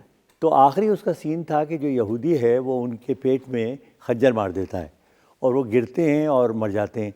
उन्हें कहा गया था आप औंधे गिरेंगे और उसके बाद टाइटल आपके ऊपर बड़ा सैड म्यूज़िक चलेगा, टाइटल चलेंगे, तो जब आपको चुटकी बजाएंगे हम तो इसका मतलब है ड्रामा ख़त्म हो गया, फिर आप उठ जाइएगा। ठीक। अच्छा बदनसीबी ये है कि जब वो मर गए तो उसके बाद म्यूज़िक चलना शुरू हुआ तो किसी फ्लोर के किसी लड़के के हाथ से पेंसिल गिरी, वो ये समझे कि चुटकी बज गई। तो उन्होंने यूँ उठ के देखा तो प्रोड्यूसर सब इशारे कर रहे हैं लेट जाओ लेट जाओ लेट जाओ, वो दोबारा गिरे और मर गए। तो अगले दिन इमरोज़ में खबर शाये हुई, एक अखबार निकलता था कि टेलीविज़न का मुर्दा जिंदा हो गया। और ये इसी मुर्दे की बात अशरफ खान साहब करते हैं कि मुर्दा जिंदा जी हाँ, हो गया। बिल्कुल। और ये लाइव खवातीनों साहब देखें कैसे कैसे लाइव ड्रामों के जो है उस दौर के अंदर लाइव में तो बड़े मज़ेदार बातें होती थी। बिल्कुल सही sir. Now news presenting as well, ये भी एक ऐसा जी हाँ। शोबा, और उस दौर में बिलखसूस एक खास डिकोरम के साथ ओहो। न्यूज़ को पेश करना बड़ा मुश्किल हुआ करता था, क्योंकि हमें ये कहा जाता था आपने हाथ नहीं हिलाने, आपने जिस्म नहीं हिलाना, सर नहीं हिलाना, हाँ। बुत की तरह पढ़ना है आपने। तो कभी छींक आ जाए, खांसी आ जाए। आप हैरान होंगे, हमारी एक न्यूज़ कास्टर थी पिंडी में, वो मक्खी निकल गई, मक्खियों के मुंह में चली गई, शी कुडंट डू एनीथिंग, तो वो मक्खी निकल गई। तो मक्खी के मुंह खोल, अच्छा ओके। और बाद में बेचारी बाद में जब वो बुलेटिन ख़त्म हुआ उसका उल्टियाँ करनी शुरू कर दी उन्होंने। ये डेडिकेशन है जी, एक क्लैप हो जाए उस डेडिकेशन के लिए बिलखसूस। सर आप ऑब्वियसली न्यूज़ पढ़ते हुए भी जो तलफ़ुज़ रहा, रेडियो से भी तो बहुत कुछ सीखने का मौका मिला ना सर? नहीं, मैं तो बड़ा लकी रहा। मैंने रेडियो में जब कदम रखा मेरी उम्र थी 19 साल, okay, and I was the youngest announcer. तो जो सीनियर अनाउंसर्स थे वो ये कहा करते थे कि जी ये हमने आज तक इतनी कम उम्री में कोई अनाउंसर नहीं देखा, और बड़ी बात है अगर तुम चल जाओ तो। लेकिन अल्लाह का शुक्र है, तो उस ज़माने में आप हैरान होंगी कि बड़े बड़े शुअरा, अदीब ये रेडियो के मुलाजिम हुआ करते थे। नासिर काज़मी साहब, गुलाम मुस्तफ़ा तबस्सुम, वाह वाह, अच्छा अयूब रूमानी साहब, अदीब मिर्ज़ा अदीब अरे, क्या साहब, बड़े। ए हमीद, मतलब एक वो तो लिस्ट है, इट्स लॉन्ग लिस्ट। तो ज़ाहिर है उनसे बहुत कुछ सीखने का आपको मौका मिला। और अब मुस्तफ़ा अली हमदानी साहब, अरे। देखिए मास्टर्स पर्शियन में, मास्टर्स उर्दू में, मास्टर्स इंग्लिश में। अब आप सोचिए कि उनके तलफ़ुज़ कैसा होगा। बिल्कुल। तो सर वो घबराहट, अच्छा सर मैं ज़रूर ये भी बात आपसे करते हुए, हर इंसान की ज़िंदगी में एक स्टेज आती है आवाज़ में ठहराव वक्त के साथ साथ, कुछ लोगों में यानी कम उम्र में टीनेज एज में ही आ जाता है। आपने 19 साल में रेडियो में कदम रखा, और रेडियो भी एक ऐसा मीडियम के यानी उसमें ज़ेर ज़बर पेश की गलती ना हो, आवाज़ का सही होना, फ्रीक्वेंसी, पिच का। तो सर आवाज़ पे भी मेहनत की या आपकी हमेशा से आवाज़ ऐसी थी और फिर उस पर? आप यकीन करेंगे कि मुझे कोई कभी ना कभी ख्वाब में सोचा था कि मैं रेडियो या टेलीविज़न पे जाऊंगा, ना मैंने कोई ऐसा काम किया था। लेकिन वो कहते हैं ना कि कुदरत आपकी डेस्टिनी जो है ना वो पहले से लिख देती है। बिल्कुल ऐसा ही है, आपको मालूम नहीं होता, उसके लिए हालात बन जाते हैं। 65 की वॉर हुई तो मैं ज़ाहिर है कॉलेज में था, और हम लोगों ने वो कलेक्शन शुरू की फ़ौजियों के लिए ना चीज़ें जमा करना। तो एक टेंट लगा के हम बैठ गए वहाँ, मोहल्ले के लड़के, और हमने वो जनाब मैं दिन भर मैं ही अकेला आदमी अनाउंसमेंट करता था और नगमे भी गाता था। तो वो अब देखिए वो तरबियत हुई आपकी। तो मुझे लोगों ने कहना उस शुरू किया कि तुम्हारी आवाज़ बहुत अच्छी है। मैंने सुनी अनसुनी कर दी। लाहौर तो मैं हादसाती तौर पे ग्रेजुएशन करने के बाद मैं मरी जाते हुए रुका। अतीकुल्लाह शेख साहब एक प्रोड्यूसर होते थे, उनको मैं एक रुका देने गया, उन्होंने मुझसे एक प्रोग्राम रिकॉर्ड करवाया। उसके बाद वो मुझे कहने लगे कि यार ये अनाउंसमेंट शीट है, अनाउंसमेंट भी रिकॉर्ड करा दो। जब मैं मरी से वापस आया पता चला मुझे 800 लोगों में से कमर्शियल सर्विस लाहौर का अनाउंसर मुंतखब कर लिया गया है। बहुत बड़ी बात। और 5 साल का कॉन्ट्रैक्ट, 550 रुपये तनख्वाह। कमाल। And this is which year? 1967। 1967। और ये वो मेरिट का बिलखसूस दौर कि आप सोच भी नहीं सकते, रेडियो पाकिस्तान और पाकिस्तान टेलीविजन नेटवर्क ऐसे इदारे कि गेट में एंट्री होना ही बहुत बड़ी बात होती है। मुझे आगा नासिर साहब ने ये कहा। आगा नासिर साहब आपको पता ही जो उनका कैलिबर था। बिल्कुल ऐसा ही है। तो जब मैं टेलीविज़न में शुरू में मैंने किया बैकग्राउंड कमेंट्रीज से, तो उन्होंने मुझे जब पहली दफ़ा अप्रूव किया तो उन्होंने मुझे कहा वैसे Hasan you are very lucky. Agreed. इसलिए कि ये वो दौर है जब रेडियो टेलीविज़न की बाउंड्री में एंटर होना ही बहुत बड़ा एजाज़ है। बिल्कुल ऐसे। I was very fortunate and very lucky. बिल्कुल ऐसे ही माशाल्लाह। लेकिन सर वो डेकोरम और ग्रेस के साथ सक्सेस, तो ये मेरी ज़ाती राय है, सक्सेस इंसान को कुछ लोगों को पहले मिल जाती है, कुछ लोगों को बाद में, लेकिन उसको सस्टेन करके रखना तसलसल के साथ, ये हुनर और आर्ट ज़रूरी है। वादत पाकिस्तान टेलीविज़न नेटवर्क के ज़रिए आपने भी लोगों के दिलों में घर की, और बिलखसूस हम जब PTV को देखते हैं from day 1 of programming, music के लिए बिलखसूस जो काम किया, हर बच्चों के शोबों की बात करें या ड्रामे की बात करें या प्रोग्रामिंग की बात करें, न्यूज़ के शोबे की बात करें, म्यूज़िक के हवाले से जो PTV ने काम किया उस पर बात करते हैं। जी बिल्कुल। PTV और रेडियो ऐसे इदारे हैं कि यहाँ से मैडम नूर जहाँ जैसे लोग, मेहदी हसन साहब जैसे लोग, क्योंकि ये वो इदारे हैं जहाँ से जिसमें कोई बात होती थी वो ही आगे जाता था। बिल्कुल सही। बिल्कुल। तो आपने तो जो दौर हम इन्होंने तो देखा भी होगा, उस्ताद अमानत अली खान साहब, अरे देखें वो मेहनती लोग थे। आजकल तो मतलब मेहनत है नहीं। Long list. हम किसी को बुरा नहीं कहते, लेकिन जो लोग मेहनत करें वो भी वादत। अब उस्ताद मेहदी हसन खान साहब शहंशाह गज़ल की बात की है, तो एक फरमाइश आपसे करनी है हमने, एक अस्थाई और अंतरा। आपको मैं थोड़ा सा टाइम दे रही हूँ, कुछ सोच लीजिए, तब तक मैं सर से ज़रा बात करते हुए फिर आपसे आपकी तरफ 2 मिनट में मैं आ रही हूँ। सर ये तो मुमकिन नहीं है कि आपको फिल्म्स की ऑफ़र ना आई हो। मेरी जो राय है या तजुर्बा है, आपकी जो शख्सियत है वो बहुत मोहम्मद अली साहब के साथ मिलती है, ये मुझे ऐसा ज़ाती तौर पे लगता है। आपको भी लोग कहते थे कि नहीं? मुझे कहते हैं लोग। ये बात क्लैपिंग हो जाए भाई मेरी ऑब्जर्वेशन के लिए, कोई तालियां नहीं बजाता। मैं खुद भी बजा लेता हूँ। सर मेरी फिर ऑब्जर्वेशन ठीक है? बिल्कुल भाई कमाल है। आपको 100 में से 100 नंबर तो मिल गए। ये अब मैं मगरूर हो गई हूँ भाई। अच्छा जब प्रोग्राम के बाद मगरूर होंगी बाद में। जी सर बताइए ना।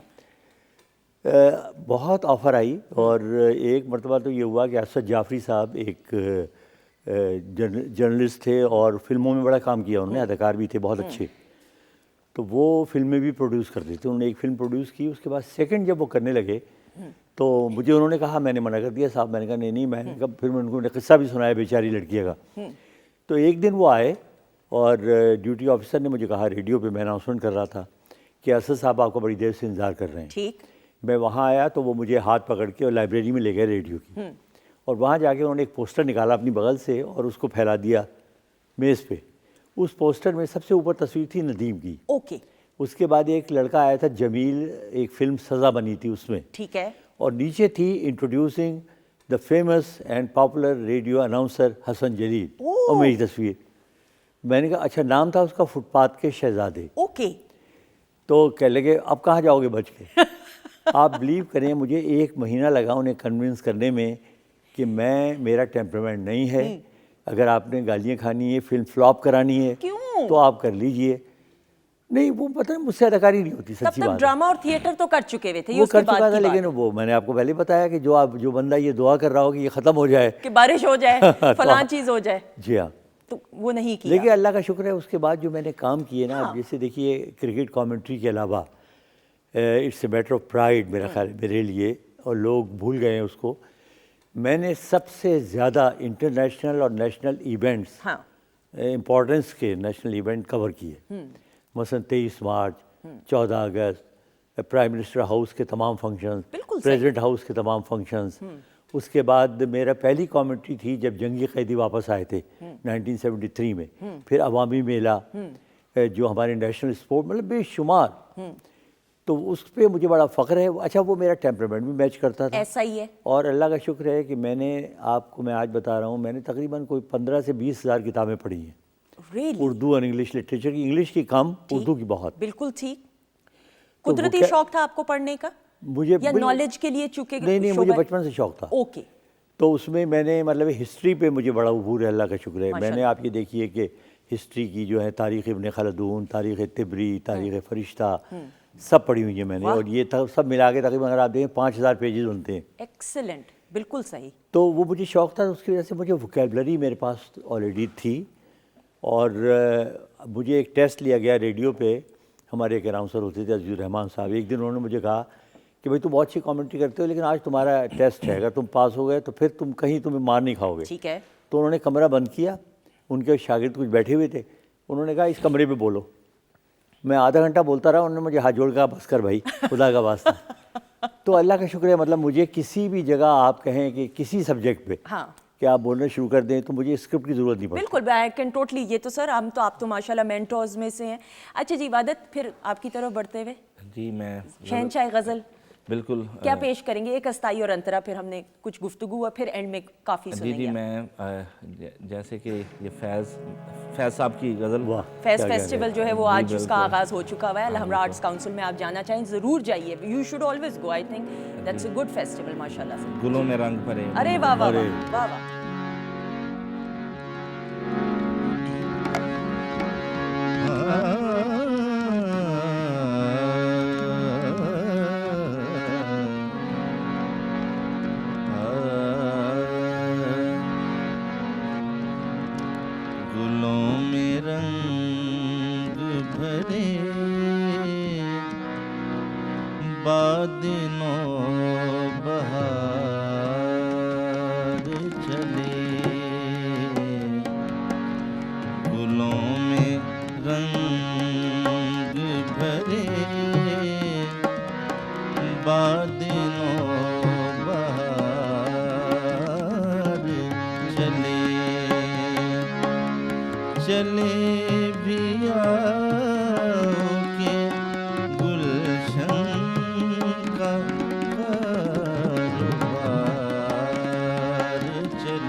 ब्यूटीफुल। क्या कहने शहंशाह नहीं गज़ल माशाल्लाह को। बड़ी पुख्तगी है इनके गाने में, और जो जगहें ये लेते हैं ना, जो मुर्की कहते बस हैं, जी मेरी कोशिश वो है कमाल कि है।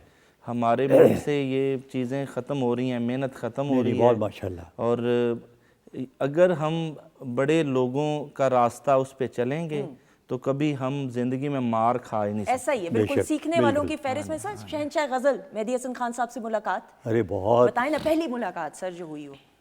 वो तो आपको पता है रेडियो में उस ज़माने में सब ये लोग आया करते थे।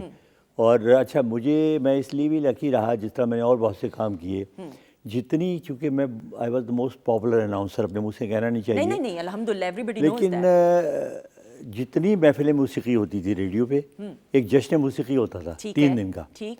पहले दिन लाइट म्यूज़िक, उसके बाद गज़लें, और आखिरी दिन क्लासिकल म्यूज़िक। ओके। उसके बाद एक हयात अहमद ख़ान साहब थे मरहूम, वो अलहमरा ओपन एयर थिएटर में 3 दिन का जश्न बाहर करते थे। ठीक। वो भी मैं अनाउंसर था उसका। ओके। तो मुझे बड़ा करीब से इन लोगों को देखने का मौका मिला। तो मेहदी हसन साहब बड़े मज़ेदार आदमी थे, और गाने में तो खैर ज़ाहिर है क्या कहने हैं उनका। बिल्कुल वो सही। थे अमानत अली खान साहब। मैडम के बारे में सर बात करते हुए, मैडम मलका तरन्नुम नूर एक जहां दफ़ा साहिबा। मुझसे नाराज़ हो गई थी वो। अच्छा। वो ये हुआ कि ये ऑर्डर्स थे ऊपर से कि मलिका तरन्नुम कहा करेंगे आप उन्हें। ठीक है। मेरे मुंह से एक दिन मैं कमर्शियल सर्विस की यार 5 घंटे अनाउंसमेंट करता था, ठीक। तो वो नूरजहां निकल गया खाली नाम। ठीक। उन्होंने अयूब रुमानी साहब को फ़ोन करके कहा, अच्छा उन्हें ज़ाहिर है मेरा नहीं पता, नाम नहीं पता था, तो मुझे कह लगी ये कोई तो अब रेडियो में हमारी ये बेइज्जती हुआ करेगी। अच्छा वो आई, तो अयूब साहब ने मुझे बुलवा लिया, तो मैं बड़ा डरूँ, मैंने कहा ये अच्छा, फिर लेकिन वो देख के मुझे कहने लगी ऐसे बड़ा बीवा बंदा है। तो मेरी जान छूट गई। लेकिन मुझे उसके बाद से मैंने उन्हें कहा भी, मैंने कहा नहीं जी मैं आइंदा ख्याल रखूँगा, आप फिक्र न करें, आइंदा आप मलिका तरन्नुम ही रहेंगी। बिल्कुल। और अल्लाह ताला ने देखें इतनी इज्जत से और शोहरत से नवाजा। मैडम की बात जब हम करते हैं रहती दुनिया तक, उनका जो एक ऑरा है आज भी, और नौजवान नस्ल जो है हम सीखते हैं, और हर सिंगर अपने अपने अंदाज से उनको खराज तहसीन पेश करता है। सर नाउ शादी आपकी कब हुई सर? 1976। ओके। एंड आपकी जो वाइफ हैं वो भी टेलीविज़न में थी। एक ज़माने में न्यूज़ एडिटर थी। बिल्कुल, मैं यही सुनना चाह रही थी सर, कैसे मुलाकात हुई? उन्होंने मास्टर्स किया था कम्युनिकेशन में। ठीक है। और उसके बाद then she join PTV Lahore. ठीक। और यहाँ रही वो। मुनव्वर जी, पसंद तो मेरी थी। ठीक है। लेकिन ये है कि अप्रूवल घर वालों की थी। हाँ, नहीं वो तो हो गया, पसंदीदगी तो कोई, यानी इसमें कोई गलत बात तो नहीं। मुलाकात तो इधर ही हुई होगी। हाँ, मुलाकात यहीं हुई। हाँ सर आप तो बड़े सीधे साधे से लगते, एक्सप्रेसिव थे, कहा कि पसंद आई कि नहीं बेगम को? ऑब्वियसली जब पहली बार देखा होगा या? हाँ ज़ाहिर है मैंने कहा। हाँ। मुझे वैसे शक की है कि आप हिम्मत करके। हाँ ये मैंने कहा हिम्मत करके कह ही दिया। आगे से रिस्पॉन्स क्या था?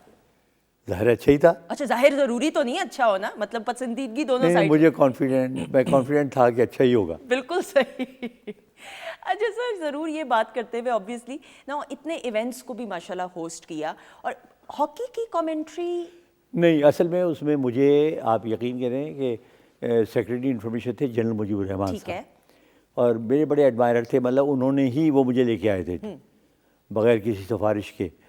तो उन्होंने एक दफ़ा कहा कि वर्ल्ड कप हो रहा है, अब हॉकी कमेंट्री का स्टैंडर्ड बड़ा ख़राब है, तो हसन जदीद से करवाएं। ठीक। I was very excited. 3-4 दिन तो मुझ पे वो जुनून रहा, और मैंने किताबें जमा की। मुझे हॉकी में कोई इतना इंटरेस्ट नहीं था। चौथे दिन आई रियलाइज़ कि देखो जिस चीज़ पे तुम्हें उबूर ना हो, अग्रीड, वो काम मत करो। ठीक। मैंने कहा अगर मैं करता हूँ टेक्निकल चीज़ें मैं डिस्क्राइब नहीं कर पाऊँगा, इंटरेस्ट मुझे है नहीं। मैंने उन्हें डायरेक्ट फ़ोन किया, मैंने कहा सर ये है कि देखिए फिर खामखा लोग, बहुत से लोग कहेंगे यार ये तो क्रिकेट कमेंट्री कर रहा है, फिर मैं क्रिकेट ही कमेंट्री करूँगा, लोग कहेंगे इसमें तो हॉकी का स्टाइल आ गया। अग्रीड, बिल्कुल। तो मैंने कहा ना मैं इधर का रहूँगा ना उधर का रहूँगा। अच्छा, ही अप्रिशिएटेड। उन्होंने कहा भाई बहुत बड़ी बात है, मैं तुम्हें इसीलिए पसंद करता हूँ कि लोग तो पीछे भागते हैं। यही मैं भी यही कहने लगी थी। तो मैंने मना कर दिया, मैंने कहा कि खेल कोई और नहीं किया मैंने, अलबत्ता बाकी तो बेशुमार होस्टिंग की, इवेंट्स की भी एंड एवरीथिंग। लेकिन ये ज़रूर है कि अगर मैं गलत नहीं हूँ, एक व्यूअर होने की हैसियत से हॉकी की commentaries on a faster pace as compare to cricket की कमेंट्री। बिल्कुल ऐसा ही है। हाँ, और डिफरेंट है बिल्कुल। और डिफरेंट है obviously, technicalities and everything. Cricket के अलबत्ता मैंने माशाल्लाह 350 एक दफ़ा मैंने काउंट किए थे, 355 मैचेस किए मैंने। रियली? सब पहली बार जो इंटरनेशनल पहली कमेंट्री साहिवाल वर्सेस इंडिया 1978, और पहला ऑफिशियल टेस्ट कानपुर इंडिया 1979। सब क्या एहसासात क्या थे, क्या फीलिंग्स थी? और ये तो वो दौर है कि जब क्रिकेट अपने अरूज पे था। क्रिकेट की बात करें, हॉकी की बात करें, स्कॉश में भी, ये तमाम स्नूकर भी, ये हम चारों शोबों में और हमें बेइंतहा लिसनिंग थी, बेइंतहा लिसनिंग। हाँ, सब बताइए ना। असल में अल्लाह ताला ने वही है कि अल्लाह ताला ने कोई जिसको कुछ देना होता है तो उसे पहले से अता कर देता है। कॉन्फिडेंस मुझ में हमेशा से था। कॉलेज में भी मैं मुख्तलिफ सोसाइटीज़ का मेंबर रहा, वहाँ भी ये था कि मुझे अचानक खड़ा कर दिया जाता था कि यार ये फलां नहीं आया है तो स्टेज पे तुमने बोलना है। अच्छा, मुझे उल्टा, मेरा हमेशा उल्टा हिसाब था, लोग ज़्यादा होते थे, मैं ज़्यादा इंस्पायर होता था। तो कमेंट्री में भी जब मैंने पहली कमेंट्री भी की तो मेरे साथ इफ्तिखार अहमद साहब थे, बहुत बड़े कमेंटेटर। उन्होंने मुझे कहा यार बिल्कुल नहीं लग रहा तुम पहली कमेंट्री कर रहे हो, यू आर वेरी कॉन्फिडेंट। तो वो अल्लाह का शुक्र है निभा गया। कहीं कोई फंबलिंग, कोई कुछ खुदा ना खास्ता फंबल तो करना मैंने सीखा ही नहीं है। सर ऐसा कैसे मुमकिन है? अल्लाह मियां ने मुझे कह के भेजा है कि फंबल नहीं करना। अल्हम्दुलिल्लाह, ये तो अल्लाह ताला का लाख लाख शुक्र। ये तो बिल्कुल सही। सर कुछ अगर हम आपसे सुन लें, कुछ कोई कमेंट्री बेशुमार ऐसी। हाँ बेशुमार है, लेकिन मैं एक असल में बेशुमार लोगों ने आपने पिछली बार मैंने यहाँ सुनाई थी शारजा की कमेंट्री। हाँ। लेकिन वो मैं सुना के खुद तंग आ गया हूँ। ठीक है, कुछ और तो मुझे ख्वाब में भी कभी लगता है कि मैं सुना रहा हूँ लोगों को। तो मैं सोच रही हूँ आप अपनी बेगम से मोहब्बत का इजहार भी कमेंट्री के जरिए तो नहीं करते? मुझे ऐसे शक पड़ता है सर। शुक्र है, बेगम को तो बड़ा खतरा था कि ऐसा ही होगा।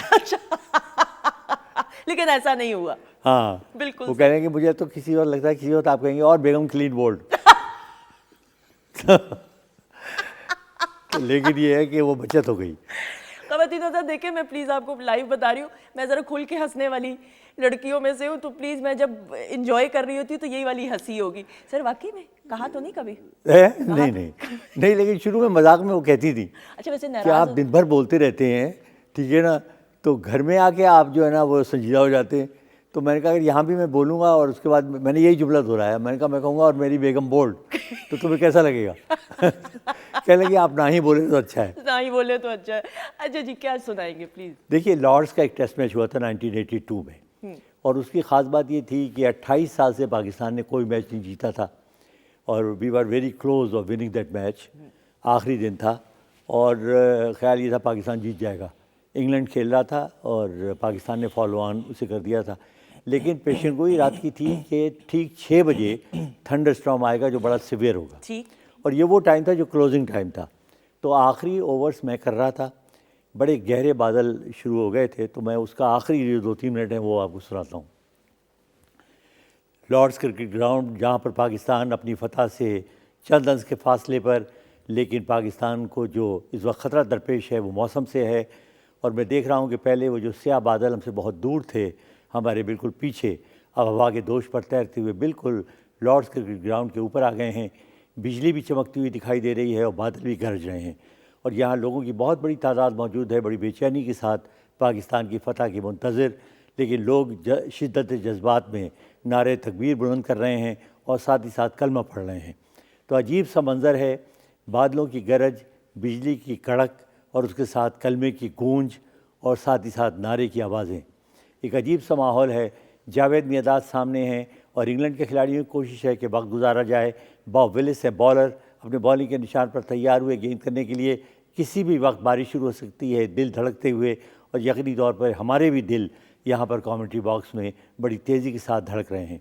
बॉब विलिस ने दौड़ना शुरू किया, तमाशाइयों का शोर आहिस्ता आहिस्ता बुलंद होना शुरू हुआ। क्या जावेद मियादाद स्ट्रोक लगाने में कामयाब होंगे? दौड़ते हुए आए, अंपायर के पास से गुजरे, गेंद की, जावेद मियादाद ने बैकफुट पर आकर फ्लिक किया, गेंद बाउंड्री लाइन की तरफ जा रही है, 2 फील्डर उसके पीछे पीछे हैं, लेकिन वो गेंद को रोकने में कामयाब नहीं हुए। गेंद बाउंड्री लाइन पार कर गई। 4 रन, पाकिस्तान की शानदार फतह, और उसके साथ ही बारिश की पहली बूंद गिरी है, और मुमकिन है अब से थोड़ी देर के बाद एक शदीद तूफ़ान लॉर्ड्स को अपनी लपेट में ले ले। कमाल ख़वातीन हज़रात, ब्यूटीफुल, कमाल। और यकीन जाने मुझे लग रहा था, वादत आप भी एग्री करेंगे कि सामने फील हो रहा था, वो नजर आ रही थी ऐसा ही मुझे एक्चुअली फील हो रहा था कि जावेद मियादाद साहब सामने मौजूद है और मैं क्रिकेट ग्राउंड के सेंटर में मौजूद है। क्या कमाल sir, it's an honour, it's an honour, it's my pleasure. आपका मैं जितना भी तहे दिल से शुक्रिया अदा करूंगा। सर प्लीज़ तशरीफ रखिए। अल्लाह ताला आपको और कामयाबियां अता फरमाए, लंबी उम्र, अच्छी सेहत अता फरमाए, आमीन सुम आमीन। जज़ाकल्लाह और शुक्रिया। Thank you so much. आपकी तबीयत के बावजूद भी आप ख़ास तौर पे आए हैं तशरीफ़ लेके, थैंक यू सो मच, आपका बहुत बहुत शुक्रिया जी सर। और माजबीन आपका बहुत बहुत शुक्रिया, थैंक यू सो मच।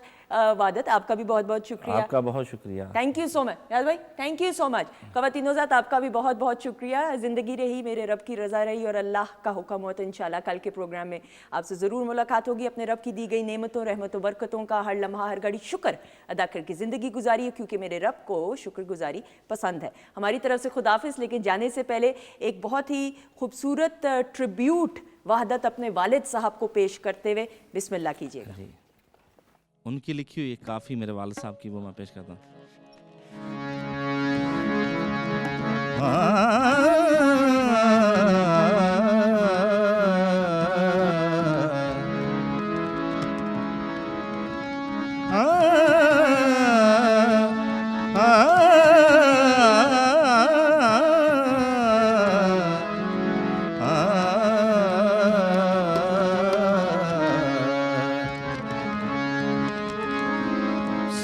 समझाया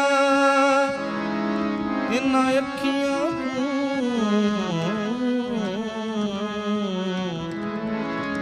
ए तकनू मोल नारा दिया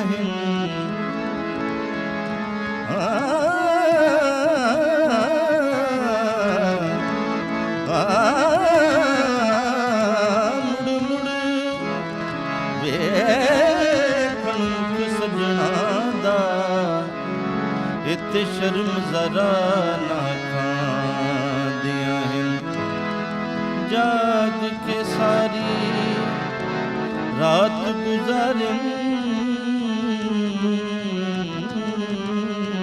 जाग के सारी रात गुजारन, पिछे रोंदियां ते कुरलांदियां हैं, नाज की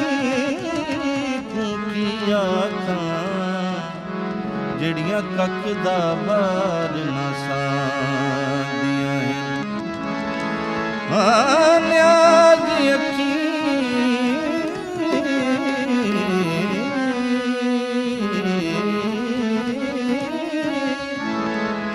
नाज अखी की आखां जड़ियां कक दा बार ना सांदियां हैं, आवस साडे कोल,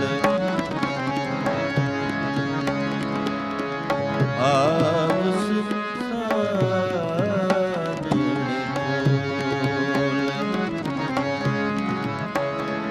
मेरा सोना साबन डोल, आवस साडे कोल, मेरा सोना साबन डोल, आवस साडे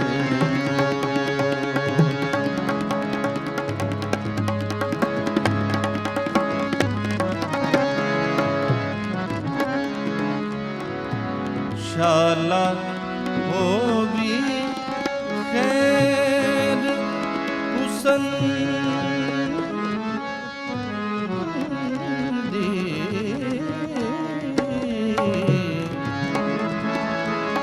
इहो दुआ है असाडने मन दी,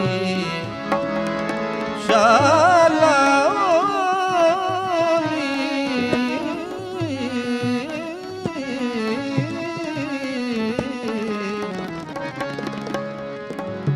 शाला हो